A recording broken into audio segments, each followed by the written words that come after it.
പൗലോസ്ലീഹ എഫെസോസ്യരോട് പറഞ്ഞു, ഞാൻ വാ തുറക്കുമ്പോൾ എനിക്ക് വചനം ലഭിക്കുവാനും ദൈവവചനത്തിൻ്റെ നിഗൂഢ രഹസ്യങ്ങൾ ഞാൻ ധൈര്യപൂർവ്വം പ്രസംഗിക്കാനും നിങ്ങൾ എനിക്ക് വേണ്ടി പ്രാർത്ഥിക്കണം.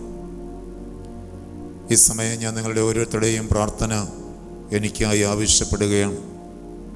ഈ സമയം നിങ്ങൾ എനിക്ക് വേണ്ടി ഒന്ന് പ്രാർത്ഥിക്കാൻ പോവുകയാണ്.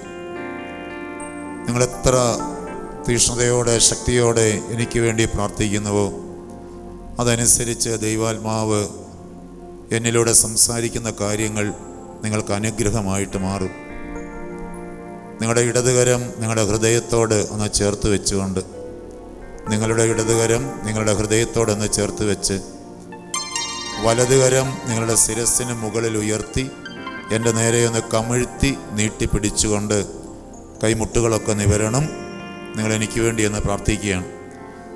ഒരു വചനം ഏറ്റു പറഞ്ഞാണ് നമ്മൾ പ്രാർത്ഥിക്കുക. അപ്പസ്തോല പ്രവർത്തനം 4:30 വചനം ഞാൻ പറയും ഒരു 3 പ്രാവശ്യം. പിതാവിനും പുത്രനും പരിശുദ്ധാത്മാവിനും സമർപ്പിച്ച് 3 പ്രാവശ്യം ഈ വചനം ഏറ്റുപറഞ്ഞ് നിങ്ങൾ എനിക്ക് വേണ്ടി ഒന്ന് പ്രാർത്ഥിക്കുകയാണ്. അവിടുത്തെ പരിശുദ്ധദാസനായ ഉറക്കെ പറഞ്ഞ്, അവിടുത്തെ പരിശുദ്ധദാസനായ യേശുവിന്റെ നാമത്തിൽ രോഗശാന്തികളും അത്ഭുതങ്ങളും അടയാളങ്ങളും സംഭവിക്കുന്നതിനായി അവിടുത്തെ കൈകൾ നീട്ടണമേ. അവിടുത്തെ വചനം ധൈര്യപൂർവം പ്രസംഗിക്കാൻ ഈ ദാസനെ അനുഗ്രഹിക്കണമേ. അവിടുത്തെ പരിശുദ്ധദാസനായ യേശുവിന്റെ നാമത്തിൽ രോഗശാന്തികളും അത്ഭുതങ്ങളും അടയാളങ്ങളും സംഭവിക്കുന്നതിനായി അവിടുത്തെ കൈകൾ നീട്ടണമേ. അവിടുത്തെ വചനം ധൈര്യപൂർവം പ്രസംഗിക്കാൻ ഈ ദാസനെ അനുഗ്രഹിക്കണമേ. അവിടുത്തെ പരിശുദ്ധദാസനായ യേശുവിന്റെ നാമത്തിൽ രോഗശാന്തികളും അത്ഭുതങ്ങളും അടയാളങ്ങളും സംഭവിക്കുന്നതിനായി അവിടുത്തെ കൈകൾ നീട്ടണമേ. അവിടുത്തെ വചനം പൂർണ്ണ ധൈര്യത്തോടെ പ്രസംഗിക്കാൻ ഈ ദാസനെ അനുഗ്രഹിക്കണമേ. കരം അങ്ങനെ പിടിച്ചുകൊണ്ട് തന്നെ ഒന്ന് സ്തുതിക്കാമോ? ഹല്ലേലൂയ. എല്ലാവരും ഒന്ന് സ്തുതിച്ച് പ്രാർത്ഥിച്ചേ. കർത്താവായ ദൈവമേ, ഈ ദാസന്മാരുടെ പ്രാർത്ഥന സ്വീകരിച്ചുകൊണ്ട് ഇവരുടെ കരങ്ങളിലൂടെ അടിയനെ അവിടുന്ന് അഭിഷേകം ചെയ്യണമേ. ഈ ദൈവജനത്തിൻ്റെ ആത്മീയ ഉന്നതിക്ക് ഉതകുന്നത് മാത്രം സംസാരിക്കുവാൻ വ്യർത്ഥമായതും പ്രയോജനശൂന്യമായതും ഒന്നും എൻ്റെ അധരത്തിലൂടെ കടന്നു വരാതെ എൻ്റെ അധരത്തിൻ്റെ നാവിനും അവിടുന്ന് കാവലേർപ്പെടുത്തണമേ. ഓ വിശുദ്ധ മിഖായേൽ മാലാഖയുടെ നേതൃത്വത്തിലുള്ള സ്വർഗീയ സൈന്യത്തിൻ്റെ ഒരു വലിയ സംരക്ഷണം ഞങ്ങൾക്ക് ചുറ്റിനും ഉണ്ടാകട്ടെ. ഈശോയെ, അങ്ങയുടെ തിരുരക്തത്താൽ ഞങ്ങളെ പൊതിയണമേ. അവിടുത്തെ വിശുദ്ധ കുരിശിനാൽ ഞങ്ങളെ മുദ്ര ചെയ്തുകൊണ്ട് സാത്താൻ കള വിതയ്ക്കാതിരിക്കുവാൻ ഞങ്ങളെ സംരക്ഷിക്കണമേ എന്ന് പ്രാർത്ഥിക്കുന്നു. ഹല്ലേലൂയ, ഹല്ലേലൂയ, ഹല്ലേലൂയ. ഈശോയെ, നന്ദി, നന്ദി, നന്ദി, നന്ദി, നന്ദി, നന്ദി. Hallelujah, hallelujah. ലൂക്കാസ് സുവിശേഷം 2-ാം അധ്യായം 9-ാം തിരുവചനത്തിൽ ഒരു വചനം ഇങ്ങനെ പറയുന്നുണ്ട്: കർത്താവിൻ്റെ ദൂതൻ അവരുടെ അടുത്തെത്തി ദൈവത്തിൻ്റെ മഹത്വം അവരുടെ മേൽ പ്രകാശിച്ചു. എല്ലാവരും ഒന്ന് പറഞ്ഞേ, കർത്താവിൻ്റെ ദൂതൻ അവരുടെ അടുത്തെത്തി ദൈവത്തിൻ്റെ മഹത്വം അവരുടെ മേൽ പ്രകാശിച്ചു. പ്രിയപ്പെട്ടവർ, ഓരോ ശുശ്രൂഷകരും ഓരോ വചനപ്രഘോഷകരും ദൈവം അയക്കുന്ന, നമുക്ക് വേണ്ടി അയക്കുന്ന ദൂതന്മാരാണ്. അവരുടെ അധരത്തിലൂടെ ദൈവം തൻ്റെ വചനം നമ്മളോട് സംസാരിക്കുമ്പോൾ ആ പ്രഘോഷിക്കപ്പെടുന്ന സുവിശേഷത്തിൻ്റെ പ്രകാശം നമ്മിൽ കത്തിജ്വലിക്കും. ആ പ്രകാശം നമ്മിലേക്ക് കടന്നു വരാനാകാത്ത വിധം നമ്മുടെ മനസ്സിനെ അന്ധമാക്കിയിരിക്കുന്ന എല്ലാ അന്ധകാരങ്ങളും സുവിശേഷത്തിൻ്റെ പ്രകാശത്താൽ നീങ്ങിപ്പോകുവാൻ നമുക്ക് ഒരുമിച്ച് ചേർന്നുകൊണ്ട് ഒരിക്കൽ കൂടെ പറയാം: കർത്താവിൻ്റെ ദൂതൻ അവരുടെ അടുത്തെത്തി കർത്താവിൻ്റെ മഹത്വം അവരുടെ മേൽ പ്രകാശിച്ചു. കരങ്ങൾ മാറോട് ചേർത്ത് വെച്ച് ഈ വചനം ഒന്ന് വിശ്വസിച്ചുകൊണ്ട് പറഞ്ഞേ. ഇന്ന് കേൾക്കുന്ന ഓരോ വചനത്തിലൂടെയും ദൈവത്തിൻ്റെ മഹത്വം എന്നിൽ പ്രകാശിക്കും എന്ന ഒരു വിശ്വാസത്തോടെ ഒന്ന് പറഞ്ഞേ: കർത്താവിൻ്റെ ദൂതൻ എൻ്റെ അടുക്കലെത്തും കർത്താവിൻ്റെ മഹത്വം എൻ്റെ മേൽ പ്രകാശിക്കും. ഇനി നമ്മുടെ ചുറ്റിന് നിൽക്കുന്ന ഒരു 4 പേരോടെങ്കിലും അവരുടെ മുഖത്ത് നോക്കി ഒന്ന് ചിരിക്കാൻ പറ്റുമെങ്കിൽ ഒന്ന് ചിരിച്ചുകൊണ്ട് സന്തോഷത്തോടെ പറയണം, കർത്താവിൻ്റെ മഹത്വം നിൻ്റെ മേൽ പ്രകാശിക്കും എന്ന് പറഞ്ഞാട്ട്. കർത്താവിൻ്റെ മഹത്വം നിൻ്റെ മേൽ പ്രകാശിക്കും. ചിരിക്കാൻ പറ്റുന്നവരൊക്കെ ഒന്ന് ചിരിച്ചോ കേട്ടോ. എന്നിട്ട് സന്തോഷത്തോടെ പറഞ്ഞ്, കർത്താവിൻ്റെ മഹത്വം നിൻ്റെ മേൽ പ്രകാശിക്കും. പ്രൈസ് ദി ലോർഡ് പറഞ്ഞോ. നമുക്ക് ശാന്തമായിട്ടിരിക്കാം. പ്രിയപ്പെട്ടവരെ, ഈ ലോക ജനതയെക്കുറിച്ച് ഓരോ ശുശ്രൂഷകരും പൊതുവിൽ പറയുമ്പോൾ എല്ലാവരെക്കുറിച്ചും നമ്മൾ പറയുന്നത് എല്ലാവരും ദൈവത്തിൻ്റെ മക്കളാണെന്നാണ് പറയുന്നത്, അല്ലേ? ആണോ? നിങ്ങളൊന്നും മിണ്ടാവോ? എല്ലാവരും ദൈവത്തിൻ്റെ മക്കളല്ലേ? ആണോ? നമുക്കൊന്ന് പരിശോധിക്കാം, എല്ലാവരും ദൈവത്തിൻ്റെ മക്കളാണോ? എല്ലാവരിലും വസിക്കുന്ന ജീവൻ ഒരു ദൈവത്തിൻ്റെ ജീവൻ തന്നെയാണ്, സംശയമൊന്നുമില്ല. പല പേര് ചൊല്ലി വിളിച്ചാലും ഒരേ ദൈവത്തിൻ്റെ ജീവൻ തന്നെയാണ് സകലരിലും വസിക്കുന്നത്. പക്ഷെ നമ്മൾ ഇന്ന് പരിശോധിക്കുന്ന എല്ലാവരും ദൈവമക്കളാണോ എന്നുള്ളതാണ്. കാരണം ഇത് ഈ കാലഘട്ടത്തിൽ വളരെ പ്രാധാന്യം അർഹിക്കുന്ന ഒരു കാര്യമാണ്. അത് വചനത്തിലൂടെ തന്നെ നമ്മളൊന്ന് പഠിക്കാനായിട്ട് പരിശോധിക്കാനായിട്ട് ആഗ്രഹിക്കുക. നമുക്കൊന്ന് വായിക്കാം. യോഹന്നാൻ്റെ സുവിശേഷം 1-ാം അധ്യായം 12-ാം തിരുവചനം. യോഹന്നാൻ്റെ സുവിശേഷം ബൈബിളുള്ളവരൊക്കെ ഒന്ന് എടുത്തിട്ട് നടക്കുക വായിക്കാമോ? യോഹന്നാൻ്റെ സുവിശേഷം 1-ാം അധ്യായം 12-ാം തിരുവചനം. നമ്മൾ ഇഷ്ടംപോലെ കേട്ടിട്ടുള്ള വചനം തന്നെയാണ്. പക്ഷെ നമ്മൾ ഒരല്പം കൂടി അതിൻ്റെ ആഴങ്ങളിലേക്ക്, ആ വചനത്തിൻ്റെ ആഴങ്ങളിലേക്ക് ഒരല്പം കൂടെ ഒന്ന് ഇറങ്ങിച്ചെല്ലാനായിട്ട് പരിശ്രമിക്കുകയാണ്. യോഹന്നാൻ 1:12 എന്താണ് വചനം പറയുക? തന്നെ സ്വീകരിച്ചവർക്കെല്ലാം, തൻ്റെ നാമത്തിൽ വിശ്വസിക്കുന്നവർക്കെല്ലാം ദൈവ മക്കളാകാനായിട്ട് അവൻ കഴിവ് നൽകി. എന്താണ്? തന്നെ സ്വീകരിച്ചവർക്കെല്ലാം, തൻ്റെ നാമത്തിൽ വിശ്വസിക്കുന്നവർക്കെല്ലാം ആരാകാനുള്ള എന്താണ് നൽകിയത്? ദൈവ മക്കളാകാനുള്ള കഴിവ് നൽകി. അപ്പം ഇവിടെ ഒരു കാര്യം വ്യക്തമാണ്. യേശുവിനെ സ്വീകരിച്ചിരിക്കുന്നവരെല്ലാം, യേശുവിൻ്റെ നാമത്തിൽ വിശ്വസിക്കുന്നവരെല്ലാം ദൈവമക്കളായി കഴിഞ്ഞു എന്നല്ല അവിടെ പറഞ്ഞിരിക്കുന്നത്. മറിച്ച് ദൈവ മക്കളാകാനുള്ള എന്ത് കിട്ടി? ആ ഒരു കഴിവ് കിട്ടുക മാത്രമാണ് ചെയ്തത്. യേശുവിനെ രക്ഷകനും നാഥനുമായി സ്വീകരിച്ചപ്പോൾ, യേശുവിൽ വിശ്വസിച്ചപ്പോൾ ദൈവ മക്കളായി മാറാനുള്ള ഒരു കഴിവ് നമുക്ക് കിട്ടി. Praise the Lord. ഈ കഴിവ് കിട്ടിയത് കൊണ്ട് ആരെങ്കിലും ദൈവമക്കളായിട്ട് മാറുമോ? ഉദാഹരണത്തിന് ഞാനൊരു കാര്യം പറയാം. ഒരു കുഞ്ഞിന്, ഇപ്പം ഇവിടെ ഏതാനും ചില കുട്ടികൾ ഇരിപ്പുണ്ട്. ഇവർക്ക് പഠിക്കാനുള്ള ഒരു കഴിവ് കർത്താവ് നൽകി. എന്ത് നൽകി? പഠിക്കാനുള്ള ഒരു കഴിവ് നൽകി. കർത്താവ് എനിക്ക് പഠിക്കാനുള്ള കഴിവ് നൽകിയിട്ടുണ്ട് എന്ന് പറഞ്ഞ് ഈ കുട്ടികൾ വെറുതെ ഇരുന്നാൽ ഈ കുട്ടികൾ പരീക്ഷയിൽ ജയിക്കുമോ? ഇല്ല. പരീക്ഷയിൽ ജയിക്കണമെങ്കിൽ എന്ത് ചെയ്യണം? ദൈവം കൊടുത്തിരിക്കുന്ന കഴിവ് ഉപയോഗിച്ച് അവർക്ക് പഠിക്കാൻ വേണ്ടി കൊടുത്തിരിക്കുന്ന പാഠപുസ്തകങ്ങൾ, വിഷയങ്ങൾ നന്നായിട്ട് പഠിച്ച് പരീക്ഷ എഴുതിയാൽ മാത്രമേ അത് എത്രമാത്രം ആഴത്തിൽ അവരത് പഠിക്കുന്നോ അതനുസരിച്ചാണ് അവർക്ക് ആ പരീക്ഷയിൽ വിജയം കിട്ടുന്നത്. ശരിയല്ലേ? ശരിയാണോ? അപ്പോൾ യേശുവിനെ രക്ഷകനും നാഥനുമായി സ്വീകരിച്ചപ്പോൾ, യേശുവിൽ വിശ്വസിച്ചപ്പോൾ, ആ വിശ്വസിക്കുന്ന യേശുവിനെ സ്വീകരിച്ചിരിക്കുന്ന സകലർക്കും ദൈവം ഒരു വലിയ കഴിവ് നൽകി. എന്തിനുള്ള കഴിവാണ്? ദൈവ മക്കളാകാനുള്ള കഴിവാണ്. അപ്പം ഈ കഴിവ് ഉപയോഗിച്ച് നമ്മളിനി അധ്വാനിച്ചാൽ മാത്രമേ, ഇനി ഈ കഴിവ് ഉപയോഗിച്ച് നമ്മൾ അധ്വാനിക്കണം. എന്തിനു വേണ്ടി? ദൈവവചനം പഠിക്കാൻ വേണ്ടി അധ്വാനിക്കണം. ഈ കഴിവ് ഉപയോഗിച്ച് ദൈവവചനം പഠിച്ച് ആ ദൈവവചനം നമ്മൾ എത്രമാത്രം ആഴത്തിൽ പഠിക്കുന്നോ അതനുസരിച്ചാണ് നമുക്ക് ദൈവത്തെ മനസ്സിലാക്കാനും ദൈവമക്കളുടെ പദവിയിലേക്ക് നമുക്ക് ഉയരാനും സാധിക്കുന്നത്. ഇനി ഇവിടെ തുടർന്ന് പറയുകയാണ്. അപ്പം ഈ ഒരു വചനത്തിൽ തന്നെ ഒരു കാര്യം വ്യക്തമാണ്, എല്ലാവരും ദൈവമക്കളല്ല. പ്രൈസ് ദി ലോർഡ് പറഞ്ഞേ ഹല്ലേലൂയ. ലോകത്തിലുള്ള, നിങ്ങൾ നന്നായിട്ട് ശ്രദ്ധിക്കണം, ലോകത്തിലുള്ള സകല ആളുകളിലും നാനാജാതി മതസ്ഥരിലുമുള്ള ജീവൻ എന്ന് പറയുന്നത് ദൈവത്തിൻ്റെ ജീവനാണ്. ഈ ലോകത്തിലുള്ള സകല ജനപദങ്ങൾക്കും ദൈവമക്കൾ എല്ലാവരിലും ദൈവത്തിൻ്റെ ജീവൻ തന്നെയാണ് വസിക്കുന്നത്. അങ്ങനെ ജീവൻ വസിക്കുന്ന ആളുകളിൽ യേശുവിനെ തിരിച്ചറിഞ്ഞ, യേശുവിനെ രക്ഷകനും നാഥനുമായി സ്വീകരിച്ചിരിക്കുന്ന, യേശുവിൽ വിശ്വസിക്കുന്ന ആളുകൾക്ക് ദൈവമക്കളാകാനുള്ള ഒരു കഴിവ് അങ്ങോട്ട് നൽകി. ഇനി ഈ കഴിവ് ഉപയോഗിച്ച് ദൈവവചനം പഠിച്ച് ആ ദൈവവചനത്തിൽ ആഴപ്പെട്ടാലേ ഈ മകനായി മകളായി മാറത്തുള്ളൂ. തുടർന്നുള്ള ഭാഗം കൂടെ ഒന്ന് വായിച്ചേ. അവർ ജനിച്ചത്, ആര് ജനിച്ചത്?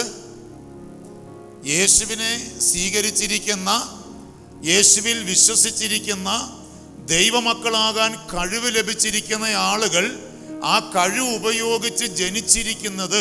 വായിച്ചു.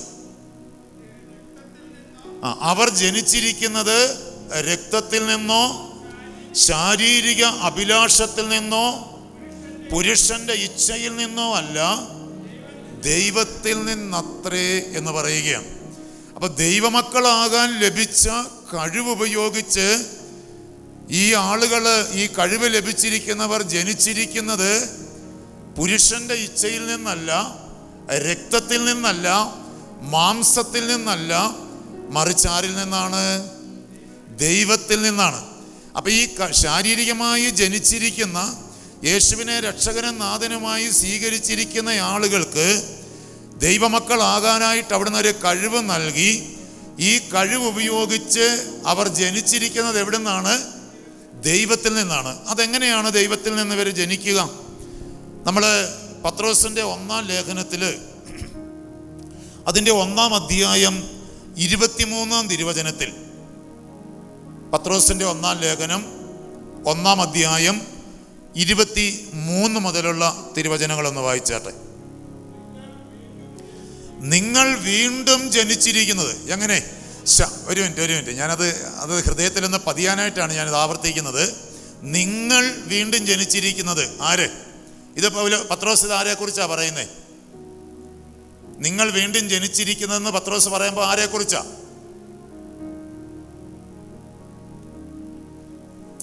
നിങ്ങൾ വീണ്ടും ജനിച്ചിരിക്കുന്നത്, പത്രോസ് ഇത് ആരെക്കുറിച്ചാണ് പറയുന്നത്?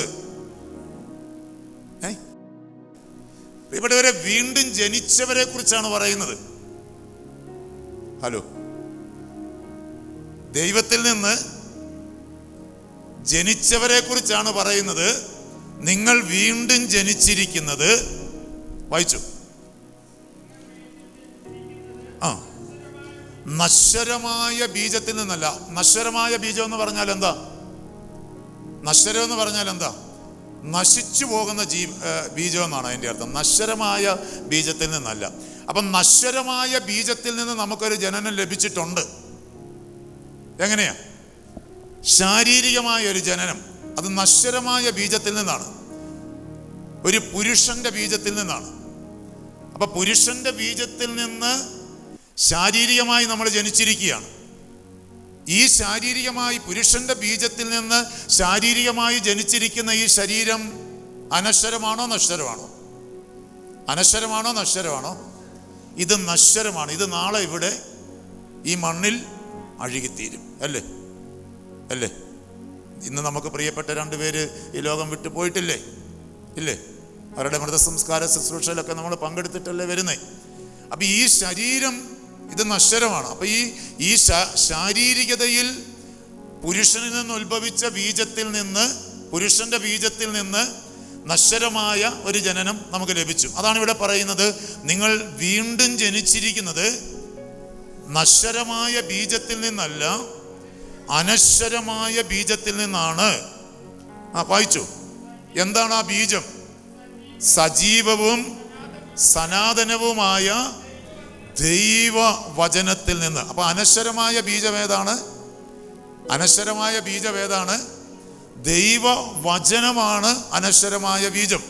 യേശു പറഞ്ഞില്ലേ, ആകാശവും ഭൂമിയും മാറിപ്പോയാലും ദൈവത്തിൻ്റെ വചനത്തിന് മാറ്റം ഉണ്ടാവുകയില്ല.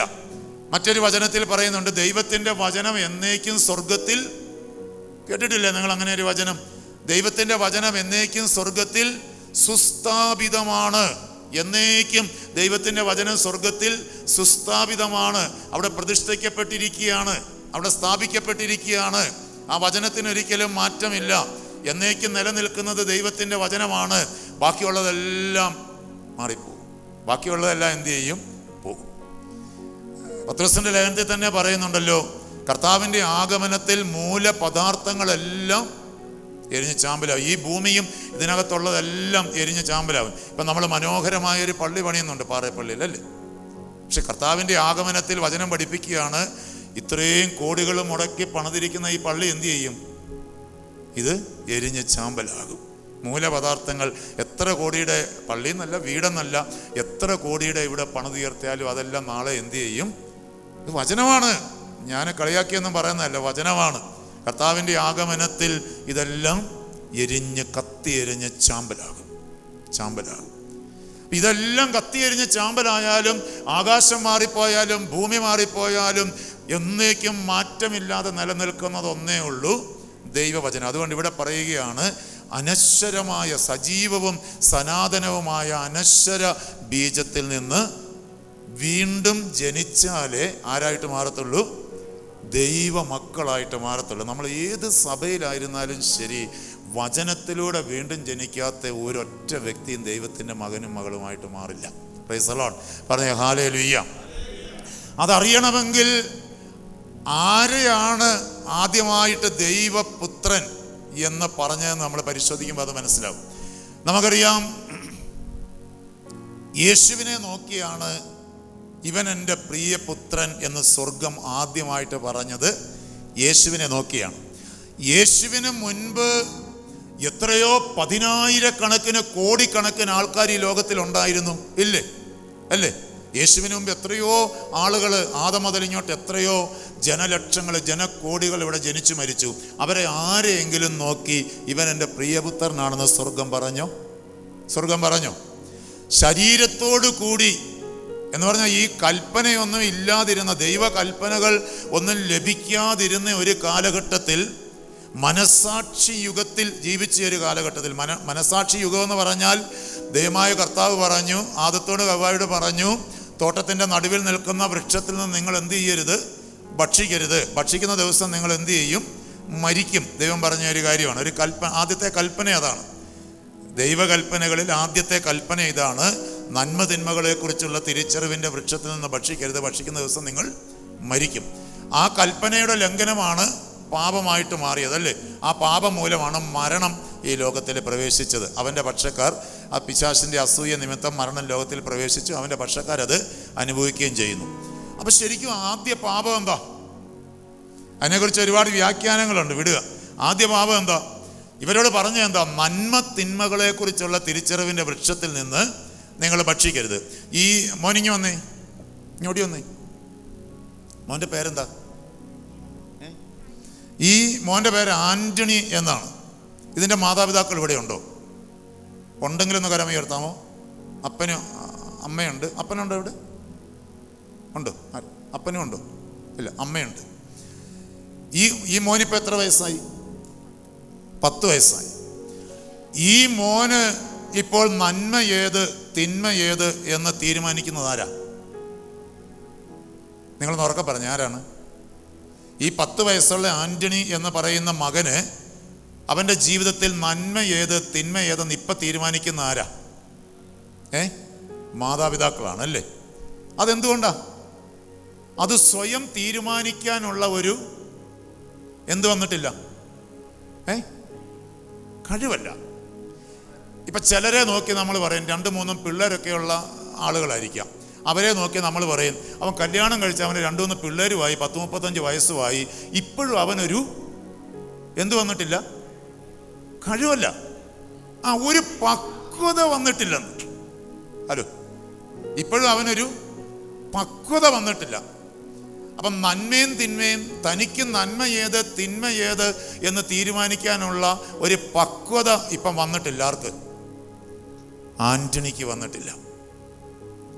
ആൻ്റണിയുടെ ജീവിതത്തിൽ നന്മ ഏത് തിന്മ ഏത് എന്ന് സ്വയം തീരുമാനിക്കാനുള്ള ഒരു പക്വത ഈ കുഞ്ഞിന് ആയിട്ടില്ല. അതുകൊണ്ട് അതിനുള്ള ഒരു പക്വത ഈ കുഞ്ഞിനാകുന്നത് വരെ ഈ കുഞ്ഞിൻ്റെ നന്മയും തിന്മയും തീരുമാനിക്കുന്ന ആരാണ്? മാതാപിതാക്കളാണ്. മുമ്പ് ഇരുന്നു. ഇതല്ലേ ദൈവം ആദ്യ മാതാപിതാക്കളോട് പറഞ്ഞത്.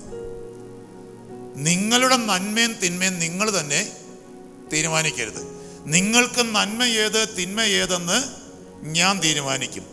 നന്മയും തിന്മയും സ്വയം തീരുമാനിക്കാനുള്ള ഒരു പക്വത നിങ്ങൾക്കാകുമ്പോൾ നന്മയും തിന്മയും ഞാൻ നിങ്ങൾക്ക് മനസ്സിലാക്കി തരാം.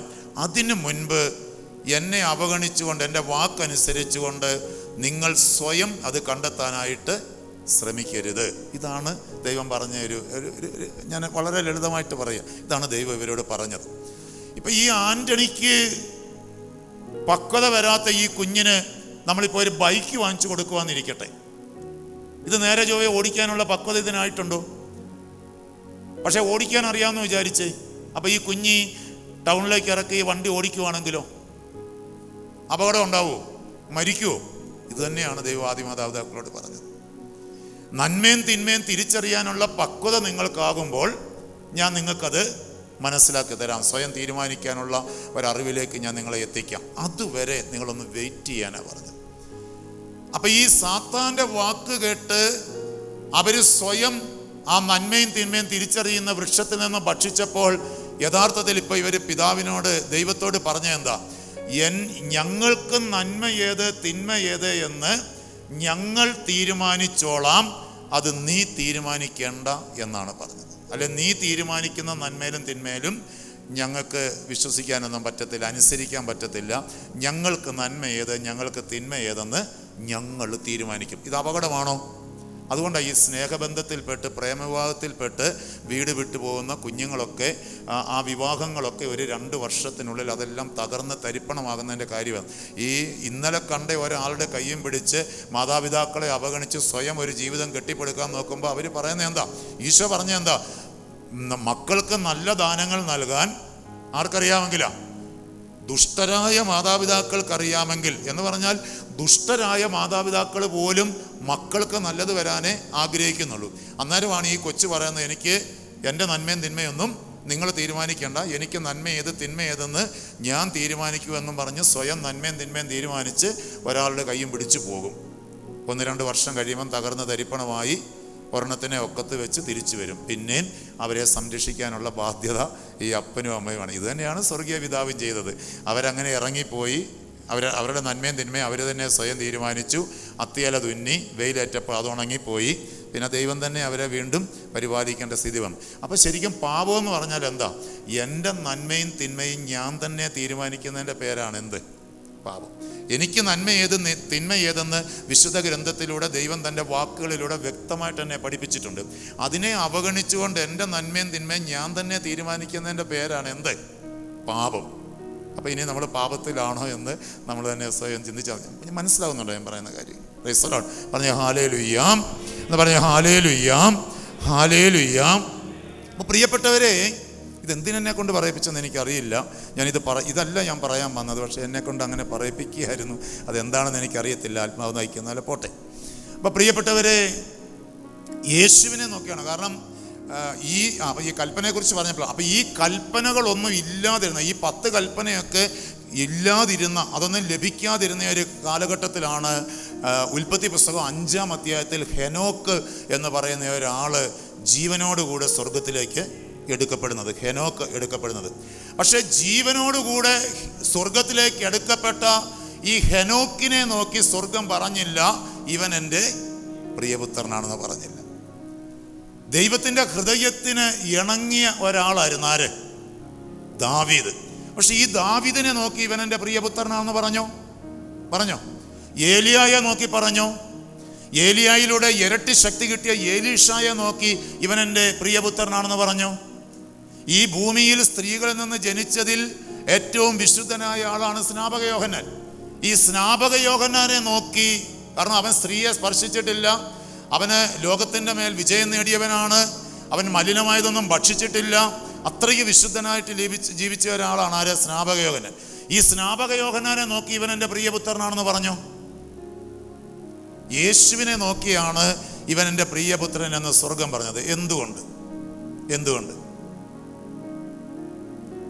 മറിയത്തിൻ്റെ അടുക്കലേക്ക് ഗബ്രിയേൽ ദൂതൻ വന്നു. ലൂക്ക 1 നമ്മൾ കാണുകയാണ്. ലൂക്ക 1:35 പരിശുദ്ധാത്മാവ് നിന്റെ മേൽ വരും, അത്യുന്നതന്റെ ശക്തി നിന്റെ മേൽ ആവസിക്കും. വായിച്ച്, പരിശുദ്ധാത്മാവ് നിന്റെ മേൽ വരും, അത്യുന്നതന്റെ ശക്തി നിന്റെ മേൽ ആവസിക്കും. ആകയാൽ എന്ന് പറഞ്ഞാൽ പരിശുദ്ധാത്മാവ് നിന്റെ മേൽ വരുന്നത് കൊണ്ട്, അത്യുന്നതന്റെ ശക്തി നിന്റെ മേൽ ആവസിക്കുന്നത് കൊണ്ട് ഈ പരിശുദ്ധാത്മാവിലൂടെ ജനിക്കാൻ പോകുന്ന ശിശു പരിശുദ്ധൻ, ദൈവപുത്രൻ എന്ന് വിളിക്കപ്പെടും. ലൂക്കാ 1:37 പറഞ്ഞു, ദൈവത്തിനൊന്നും അസാധ്യമല്ല. ദൈവത്തിനൊന്നും അസാധ്യമല്ല. മറിയം ഇത് വിശ്വസിച്ചോ? ഇത് ഏറ്റെടുത്തോ? ഈ വചനത്തെ അനുസരിച്ചോ? ഇല്ലേ? നിങ്ങൾ ഓർക്കണം, ഇത് നിസ്സാരമായ ഒരു വിശ്വാസമല്ല. ഇപ്പം നമ്മളോട് ഒരാൾ പറയുകയാണ്, നിങ്ങളുടെ ക്യാൻസർ കർത്താവ് സുഖപ്പെടുത്തും എന്ന് നമ്മളോട് ഒരാൾ പറഞ്ഞാൽ നമുക്കത് വിശ്വസിക്കണമെങ്കിൽ ക്യാൻസർ സുഖം, യേശുവിലൂടെ ക്യാൻസർ സുഖം പ്രാപിച്ച അനേകം ആളുകൾ നമുക്ക് മുമ്പിൽ ഒരു സാക്ഷ്യമായിട്ടുണ്ട്, അല്ലേ? നമ്മളോട് പറയുകയാണ്, തളർവാദ രോഗത്തിൽ നിന്ന് യേശു നിന്നെ സുഖപ്പെടുത്തും, തളർവാദ രോഗി യേശു എഴുന്നേൽപ്പിക്കും എന്ന് പറയണമെങ്കിൽ അനേകം സൗഖ്യം പ്രാപിച്ച തളർവാദ രോഗികൾ നമ്മുടെ മുൻപിൽ നമുക്കൊരു സാക്ഷ്യമായിട്ടുണ്ട്. അതുകൊണ്ട് നമുക്കത് വിശ്വസിക്കാൻ പറ്റും. എന്നാൽ മറിയം ഇത് വിശ്വസിക്കുമ്പോൾ അതിനു മുമ്പ് പരിശുദ്ധാത്മാവിലൂടെ ദൈവശക്തിയാൽ ഗർഭം ധരിച്ച ആരും ഈ ലോകത്തിലൊരു സാക്ഷ്യമായിട്ട് മറിയത്തിൻ്റെ മുൻപിൽ ഇല്ല. അതുകൊണ്ടാണ് അവൾ വിശ്വാസികളുടെ മാതാവായിരിക്കുന്നത്.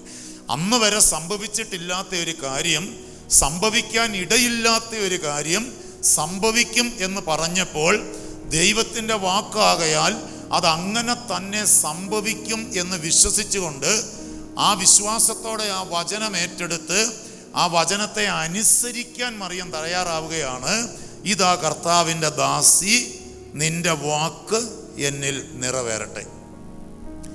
മറിയം ഏതു വചനം വിശ്വസിച്ച് ഏറ്റെടുത്ത് അനുസരിക്കാനായിട്ട് തയ്യാറായോ ആ വചനം, ഏത് വചനമാണ്?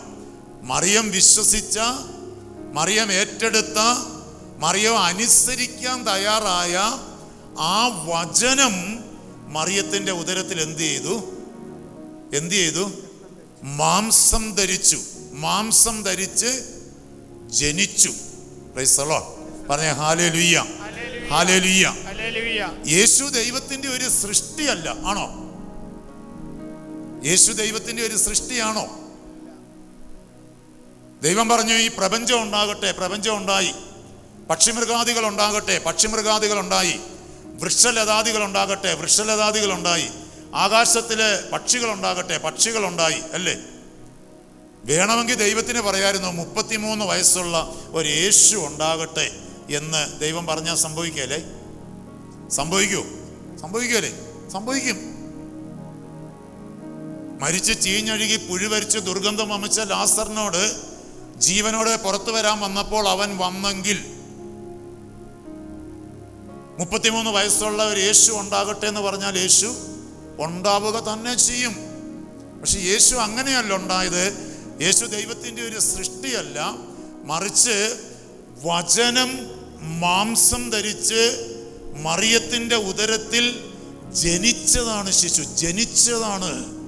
ഇത് പ്രധാനപ്പെട്ട കാര്യമാണ്.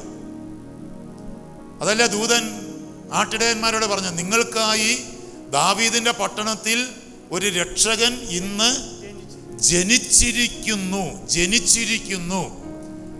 അപ്പൊ യേശു എങ്ങനെയാണ് ജനിച്ചത്? വചനം മാംസമായി ജനിച്ചതാണ്. ഇത് ഞാൻ പറഞ്ഞ കാര്യമല്ല. യോഹന്നാൻ 1:14 പറയുകയാണ്. നമ്മൾ വായിച്ച വചനത്തിന്റെ അടിവശത്ത് 12ഉം 13ഉമാണ് നമ്മൾ വായിച്ചത്. യോഹന്നാൻ 1:14 പറയുകയാണ്, വചനം മാംസം ധരിച്ച് നമ്മുടെ ഇടയിൽ വസിച്ചു. ഇനി ശ്രദ്ധിച്ചേ, ലോക ചരിത്രത്തിൽ ബൈബിളിൽ ആരെയാണ് ആദ്യമായിട്ട് ദൈവം ഇവൻ എൻ്റെ പ്രിയപുത്രൻ എന്ന് പറഞ്ഞത്? വചനം മാംസം ധരിച്ച് ജനിച്ച ശിശുവിനെയാണ് ആരെന്ന് പറഞ്ഞത്? മിണ്ടിക്കേ, നിങ്ങൾക്ക് മനസ്സിലാക്കണേ. വചനം മാംസം ധരിച്ച് ജനിച്ച ശിശുവിനെ നോക്കിയാണ് സ്വർഗം പറഞ്ഞത് എന്ത്? ഇവൻ എൻ്റെ പ്രിയപുത്രനാണ്. അതിനു മുമ്പ് കോടാനുകോടി ആളുകൾ ഉണ്ടായിരുന്നു, ദൈവത്തിൻ്റെ ഹൃദയത്തിന് ഇണങ്ങിയ ആളുകളൊക്കെ ഉണ്ടായിരുന്നു. അവരെ ആരെ നോക്കി ഇവൻ എൻ്റെ പ്രിയപുത്രനാണെന്ന് പറഞ്ഞില്ല. ഞാനത് നിങ്ങളുടെ ഹൃദയത്തിൽ ഉറപ്പിക്കാനാണ് വീണ്ടും ആവർത്തിക്കുന്നത്. വചനം മാംസം ധരിച്ച് ജനിച്ച ശിശുവിനെയാണ് ദൈവം തൻ്റെ പുത്രൻ എന്ന് പറഞ്ഞത്. Praise the Lord. പറഞ്ഞേ ഹല്ലേലൂയ, ഹല്ലേലൂയ, ഹല്ലേലൂയ. അപ്പം നമ്മൾ ഓരോരുത്തരും ദൈവത്തിൻ്റെ മകനും മകളുമായി മാറണമെങ്കിൽ എന്ത് ചെയ്യണം? എന്ത് ചെയ്യണം? എന്ത് ചെയ്യണം? ഇവിടെ എങ്ങനെയുള്ള കുഞ്ഞിനെയാ ദൈവം തൻ്റെ പുത്രൻ എന്ന് പറഞ്ഞേ? വചനം മാംസം ധരിച്ച് ജനിച്ച ശിശുവിനെയാണ് പുത്രൻ എന്ന് പറഞ്ഞത്. അപ്പം നമ്മൾ അവിടുത്തെ പുത്രനായി മാറണമെങ്കിൽ, പുത്രിയായി മാറണമെങ്കിൽ നമ്മളിൽ എന്ത് സംഭവിക്കണം? വചനത്തിലൂടെയുള്ള ഒരു വീണ്ടും ജനനം നമ്മുടെ ജീവിതത്തിൽ സംഭവിക്കണം. വചനത്തിലൂടെയുള്ള ഒരു വീണ്ടും ജനനം നമ്മളിൽ സംഭവിച്ചാലേ നമ്മൾ ദൈവത്തിൻ്റെ മകനും മകളുമായിട്ട് മാറുകയുള്ളൂ. ഇത് നിങ്ങൾ തിരിച്ചറിയണം, ഇതൊരു സത്യമാണ്. അതുകൊണ്ടാണ് ഇവിടെ പറഞ്ഞത്, യോഹന്നാനി പറഞ്ഞത്, തന്നെ സ്വീകരിച്ചവർക്കെല്ലാം, തൻ്റെ നാമത്തിൽ വിശ്വസിക്കുന്നവർക്കെല്ലാം ദൈവമക്കളാകാനായിട്ടൊരു കഴിവ് നൽകി. അപ്പോൾ ആ കഴിവ് ലഭിച്ചവർ ആ കഴിവ് ഉപയോഗിച്ച് ഓരോ വചനവും വായിച്ച് അത് വിശ്വസിച്ച് അത് സ്വീകരിച്ച് അവരാ വചനം അനുസരിക്കാൻ തുടങ്ങിയപ്പോൾ, വിശ്വസിച്ച് സ്വീകരിച്ച് അനുസരിച്ച വചനത്തിലൂടെ അവർക്ക് ആ വചനം അവരിൽ ജനിക്കാൻ തുടങ്ങി. ഇതുപോലെ നമ്മൾ ഓരോ വചനവും വിശ്വസിച്ച് ഏറ്റെടുത്ത് അനുസരിക്കാൻ തയ്യാറാകുമ്പോൾ ആ വിശ്വസിച്ച് അനുസരിക്കുന്ന വചനങ്ങൾ നമ്മളിൽ മാംസം ധരിക്കുകയും ആ വചനങ്ങളിലൂടെ നമുക്കൊരു വീണ്ടും ജനനം ഉണ്ടാവുകയും ചെയ്യും. മനസ്സിലാവുന്നുണ്ട്? ഇത് പെട്ടെന്ന് അങ്ങോട്ട് മനസ്സിലാവുന്ന ഒരു കാര്യമല്ല. ഉദാഹരണത്തിന് നമ്മുടെ ഹൃദയത്തിനകത്തൊരു വചനമുണ്ട്. എന്താ? സ്ത്രീയെ ആസക്തിയോടെ നോക്കുന്നവൻ ഹൃദയത്തിൽ അവളുമായി വ്യഭിചാരം ചെയ്ത് കഴിഞ്ഞു. ഈ ഒരു വചനം നമ്മുടെ ഉള്ളിലുണ്ടെന്ന്. അല്ല, മറ്റൊരു വചനം, കന്യകയിൽ കണ്ണു വയ്ക്കരുത്, നീ കാലിടറി വീഴും, നീ പരിഹാരം ചെയ്യേണ്ടി വരും. ഇങ്ങനെയൊക്കെയുള്ള വചനങ്ങൾ നമ്മുടെ ഹൃദയം, ഇതുകൊണ്ട് ഈ വചനം വായിക്കണമെന്ന് പറയുന്നത്. അപ്പം ഇങ്ങനെയുള്ള വചനങ്ങൾ നമ്മുടെ ഹൃദയത്തിനകത്തുണ്ടെങ്കിൽ ഞാനൊരു കന്യകയിലേക്ക് കണ്ണ് വെക്കാൻ തുടങ്ങുന്നത് എന്ത് ചെയ്യും? ഈ അകത്തുള്ള വചനത്തെ പരിശുദ്ധാത്മാവ് നമ്മുടെ ബുദ്ധിയുടെ ഈ തലയ്ക്കകത്തോട്ട് കൊണ്ടുവരും. അപ്പോൾ ഈ നോക്കുമ്പം തന്നെ ഈ വചനം ഇങ്ങോട്ട് വരും, അതിൽ നിന്ന് നമുക്ക് രക്ഷപ്പെടാനായിട്ട് പറ്റും. മനസ്സിലാവുന്നുണ്ട്? Praise the Lord. പറഞ്ഞ ഹല്ലേലൂയ, ഹല്ലേലൂയ, ഹല്ലേലൂയ. കള്ളം പറയാൻ തുടങ്ങുവാന്നിരിക്കട്ടെ, ഒരു വചനം നമ്മുടെ അകത്ത് കിടക്കുക. കള്ളം പറയുന്നവനെ കർത്താവിന് വെറുപ്പാണ്. കള്ളം പറയുന്നവനെ ആർക്ക് വെറുപ്പാണ്? കർത്താവിനെ വെറുപ്പാണ്. ഈ ഹൃദയം, ഈ വചനം നമ്മുടെ ഹൃദയത്തിനകത്തുണ്ടെങ്കിൽ നമ്മളൊരു കള്ളം പറയാൻ തുടങ്ങുമ്പോൾ തന്നെ ഈ വചനത്തെ പെട്ടെന്ന് പരിശുദ്ധാത്മാവ് ഇങ്ങോട്ട് കണക്ട് ചെയ്യും. കണക്ട് ചെയ്യുമ്പോൾ തന്നെ ആ പറയാൻ വരുന്ന കള്ളത്തിൽ നിന്ന് നമ്മൾ മാറിയിരിക്കും. പറഞ്ഞ ഹല്ലേലൂയ, ഹല്ലേലൂയ. ഒരു എന്ന് പറഞ്ഞാൽ മറ്റുള്ളവർക്ക് ഇടർച്ച നൽകുന്ന രീതിയിൽ, മറ്റുള്ളവർക്ക് ഒരു സെക്സിന് ഇടർച്ച നൽകുന്ന രീതിയിൽ ഒരു വസ്ത്രം ധരിക്കാനായിട്ട് ഒരുങ്ങുവാന്നിരിക്കട്ടെ, ആണായാലും പെണ്ണായാലും. ഈ വസ്ത്രം ധരിക്കാൻ ഒരുങ്ങുന്നത് നമ്മുടെ അകത്തൊരു വചനം കിടക്കുകയാണ്. മറ്റൊരുവനെ ഇടർച്ച നൽകുന്നതിനേക്കാൾ നല്ലത് കഴുത്തിൽ തിരികല്ല് കെട്ടി കടലിൽ എറിയപ്പെടുന്നതാണ്. അപ്പം ഈ ഒരു വചനം നമ്മുടെ അകത്തുണ്ടെങ്കിൽ മറ്റൊരാൾക്ക് ഇടർച്ച നൽകുന്ന ഒന്നും നമുക്ക് ചെയ്യാൻ പറ്റില്ല. നമുക്ക് ചെയ്യാൻ ആഗ്രഹമില്ലാഞ്ഞിട്ടല്ല, മറിച്ച് ഇത് ചെയ്യാൻ തുടങ്ങുമ്പോൾ തന്നെ ഈ വചനം അകത്തുണ്ടെങ്കിൽ ഈ വചനം ആത്മാവ് ഇങ്ങോട്ട് കൊണ്ടുവരും. ആത്മാവ് ഇങ്ങോട്ട് കൊണ്ടുവരുമ്പോൾ ഇതിൽ വീഴാതെ നമ്മൾ സംരക്ഷിക്കപ്പെടും. അതുകൊണ്ടാണ് 119 സങ്കീർത്തനത്തിലെ സങ്കീർത്തകൻ പറയുന്നത്, കർത്താവേ, അങ്ങേക്കെതിരെ പാപം ചെയ്യാതിരിക്കേണ്ടതിന് അങ്ങയുടെ വചനം ഞാൻ എൻ്റെ ഹൃദയത്തിൽ സൂക്ഷിച്ചിരിക്കുന്നു. പാപം ചെയ്യാതെ ജീവിക്കാൻ നമുക്ക് പറ്റും. എൻ്റെ പിതാവ് പരിശുദ്ധനായിരിക്കുന്ന പോലെ നിങ്ങളും പരിശുദ്ധരായിരിക്കാൻ കർത്താവ് പറഞ്ഞിട്ടുണ്ടെങ്കിൽ നമുക്കത് പറ്റും, നമുക്കത് സാധിക്കും. അല്ലേ? പഴയ നിയമത്തിൽ പറയുന്നില്ലേ, മനസ്സ് വെച്ചാൽ വചനം പാലിക്കാൻ പറ്റും. മനസ്സ് വെച്ചാൽ വചനം പാലിക്കാൻ പറ്റും. ഇപ്പൊ പാലിക്കാൻ പറ്റാത്തത് എന്താന്ന് ചോദിച്ചാൽ ഈ സാധനം അകത്തില്ല. ഇത് അകത്തില്ലാത്തതുകൊണ്ടാണ്. ഇത് അകത്തുണ്ടെങ്കിലേ വീഴാൻ തുടങ്ങുമ്പോഴത്തേന് ആ വചനം നമ്മളെ വീഴാതെ പരിപാലിക്കുക. അതല്ലേ ഇവിടെ വചനം പറഞ്ഞത്? ദൈവത്തിൽ നിന്ന് ജനിച്ച ഒരുവനും, ദൈവത്തിൽ നിന്ന് ജനിക്കണമെങ്കിൽ ഈ വചനം അകത്ത് വേണം. എന്നിട്ട് ഇങ്ങനെ ഓരോ സാഹചര്യങ്ങളിൽ ഓരോ വചനം, ആ വചനത്തിലൂടെ പാപത്തിൽ നിന്ന് മാറി നിൽക്കാനുള്ള ഒരു കൃപ ഇങ്ങോട്ട് വരുമ്പോഴാണ് ആ വചനത്തിലൂടെ നമുക്കൊരു വീണ്ടും ജനനം ഉണ്ടാകുന്നത്. മനസ്സിലാവുന്നുണ്ടോ? അപ്പൊ ശാരീരികതയിൽ ജനിച്ചിരിക്കുന്ന നമുക്ക് ഇതുപോലെ ദൈവവചനത്തിലൂടെയുള്ള ഒരു വീണ്ടും ജനനം നമ്മളിൽ സംഭവിച്ചാലേ പാപരഹിതമായ ഒരു ജീവിതം നയിക്കാനും ദൈവമകനായി ദൈവമകളായി ദൈവരാജ്യത്തിലേക്ക് പോകാനും പറ്റത്തുള്ളൂ. യോഹന്നാൻ 3 നിക്കോദേമൂസിനോട് യേശു പറഞ്ഞില്ലേ, വീണ്ടും ജനിക്കാതെ ഒരുവന് ദൈവരാജ്യം കാണാനായിട്ട് സാധിക്കത്തില്ല. ജലത്താലും ആത്മാവിനാലും ജലം, പുതിയ നിയമത്തിൽ ഈ ജലം ഒരു മേഖലയിൽ യേശുവിൻ്റെ രക്തമാണ്. നമ്മളെ വിശുദ്ധീകരിക്കുന്ന ജലം യേശുവിൻ്റെ രക്തമാണ്. മറ്റൊരു മേഖലയിൽ വചനമാണ്. ഞാൻ നിങ്ങളോട് പറഞ്ഞ വചന നിമിത്തം നിങ്ങൾ ശുദ്ധിയുള്ളവരായിരിക്കും. അപ്പൊ ഈ വചനത്തിലൂടെ പരിശുദ്ധാത്മാവിൻ്റെ ആ ഒരു ഇടപെടലിലൂടെ, ഈ വചനത്തിലൂടെ നമുക്കൊരു വീണ്ടും ജനനം ഉണ്ടാകണം, ജലത്താലും ആത്മാവിനാലും. അപ്പം നമ്മൾ വിശ്വസിച്ച് സ്വീകരിക്കുന്ന ഓരോ വചനവും അനുസരിക്കാൻ നമ്മൾ തയ്യാറാകുമ്പോൾ ആ കൃപ തരുന്നത് പരിശുദ്ധാത്മാവ്. അനുസരിക്കാനുള്ള കൃപ തരുന്നത് ആരാണ്? പരിശുദ്ധാത്മാവാണ്. അപ്പസ്തലൻ പറഞ്ഞില്ലേ, യേശു കർത്താവാകുന്നുവെന്ന് ഏറ്റുപറയുവാൻ പരിശുദ്ധാത്മാവ് മുഖാന്തിരമല്ലാതെ നിങ്ങൾക്ക് സാധിക്കത്തില്ല. അപ്പം നമ്മൾ സ്വീകരിച്ചിരിക്കുന്ന വചനം, മറിയത്തിൻ്റെ ഉദരത്തിൽ മറിയം സ്വീകരിച്ച വചനത്തെ പരിശുദ്ധാത്മാവ് മാംസം ധരിപ്പിച്ച് ആ മറിയത്തിൻ്റെ ഉദരത്തിൽ ആ വചനത്തെ പരിശുദ്ധാത്മാവ് ജനിപ്പിച്ചതുപോലെ നമ്മൾ വിശ്വസിച്ചനുസരിക്കുന്ന ഓരോ വചനത്തിലൂടെയും നമ്മുടെ ജീവിതത്തിൽ ഒരു വീണ്ടും ജനനമുണ്ടാകുമ്പോഴാണ് നമ്മൾ ദൈവത്തിൻ്റെ മകനും മകളുമായി മാറുക. ഈ വീണ്ടും ജനനം ഉണ്ടാകാത്ത ഒരുവനും ദൈവത്തിൻ്റെ മകനും മകളുമായി മാറുന്നില്ല, അതേത് സഭയ്ക്കുള്ളിലായാലും. നമ്മുടെ വിചാരം എന്താ? കത്തോലിക്ക സഭയിൽ അംഗമായതുകൊണ്ട് നമ്മൾ സ്വർഗരാജ്യത്തിൽ പോകുമെന്ന നമ്മുടെ ഒരു ധാരണ അല്ലേ? ഇല്ല, നിങ്ങളങ്ങനെ വിശ്വസിക്കുന്നില്ലേ? ഉണ്ടോ? പക്ഷെ ആ കൺഫ്യൂഷനായി. നിങ്ങൾ ഒന്ന് പ്രതികരിച്ചേ. സഭയിൽ അംഗമല്ല, നമ്മളിപ്പോൾ കത്തോലിക്ക സഭയിൽ അംഗമല്ലേ? ജീവന്റെ അപ്പം എല്ലാ ദിവസവും സ്വീകരിച്ചുകൊണ്ടിരിക്കുമല്ലേ? അപ്പൊ നമുക്ക് ജീവൻ ഉണ്ടാവുകയല്ലേ? സ്വർഗരാജ്യത്തിൽ പോവുകയല്ലേ? പോവോ? ഇതിനെക്കുറിച്ച് സഭ എന്താണ് പഠിപ്പിക്കുന്നത്? സഭയുടെ പ്രബോധനങ്ങൾക്ക് ഒരു ഏകദേശ രൂപം ഉണ്ടായത് രണ്ടാം വത്തിക്കാൻ കൗൺസിലാണ്. രണ്ടാം വത്തിക്കാൻ കൗൺസിലിൻ്റെ തിരുസഭ എന്ന 1-ാം പ്രമാണരേഖയിൽ ദൈവത്തിൻ്റെ ജനം എന്ന 2-ാം അധ്യായത്തിൽ, നിങ്ങൾക്ക് വേണേൽ പിന്നീട് വായിച്ചു നോക്കാം, എഴുതി വെച്ചിട്ട്. വത്തിക്കാൻ കൗൺസിലിൻ്റെ തിരുസഭ എന്ന 1-ാം പ്രമാണരേഖയിൽ ദൈവത്തിൻ്റെ ജനം എന്ന 2-ാം അധ്യായത്തിൽ കത്തോലിക്കർ എന്ന 14-ാം ഖണ്ഡികയിൽ പറയുകയാണ്, മാമോദീസ എന്ന കൂദാശയിലൂടെ ഒരു പ്രവേശന കവാടത്തിലൂടെ എന്നതുപോലെ മനുഷ്യൻ ഇതിലെ അംഗങ്ങളായിട്ട് മാറുന്നു. വലതുകരം ഉയർത്തി സ്വരം ഉയർത്തി എന്ന് പറഞ്ഞ ഹല്ലേലൂയ. ഒരു ഉറക്കത്തിൻ്റെ അരൂപി ഇങ്ങനെ വരുന്നുണ്ട്, അവനൊന്ന് വിട്ടുപോകട്ടെ. ഒന്ന് സ്തുതിച്ചേ ഹല്ലേലൂയ, ഹല്ലേലൂയ. യേശുവേ, ആരാധന ആരാധന ആരാധന ആരാധന ആരാധന. കർത്താവേ, ദൈവവചനത്തിന് തടസ്സം സൃഷ്ടിക്കുന്ന എല്ലാ അരൂപികളുടെ പ്രവർത്തനങ്ങളും ഈ സമൂഹത്തിൽ നിന്ന് വചനത്താൽ നിർവീര്യമാകട്ടെ എന്ന് പ്രാർത്ഥിക്കുകയാണ്.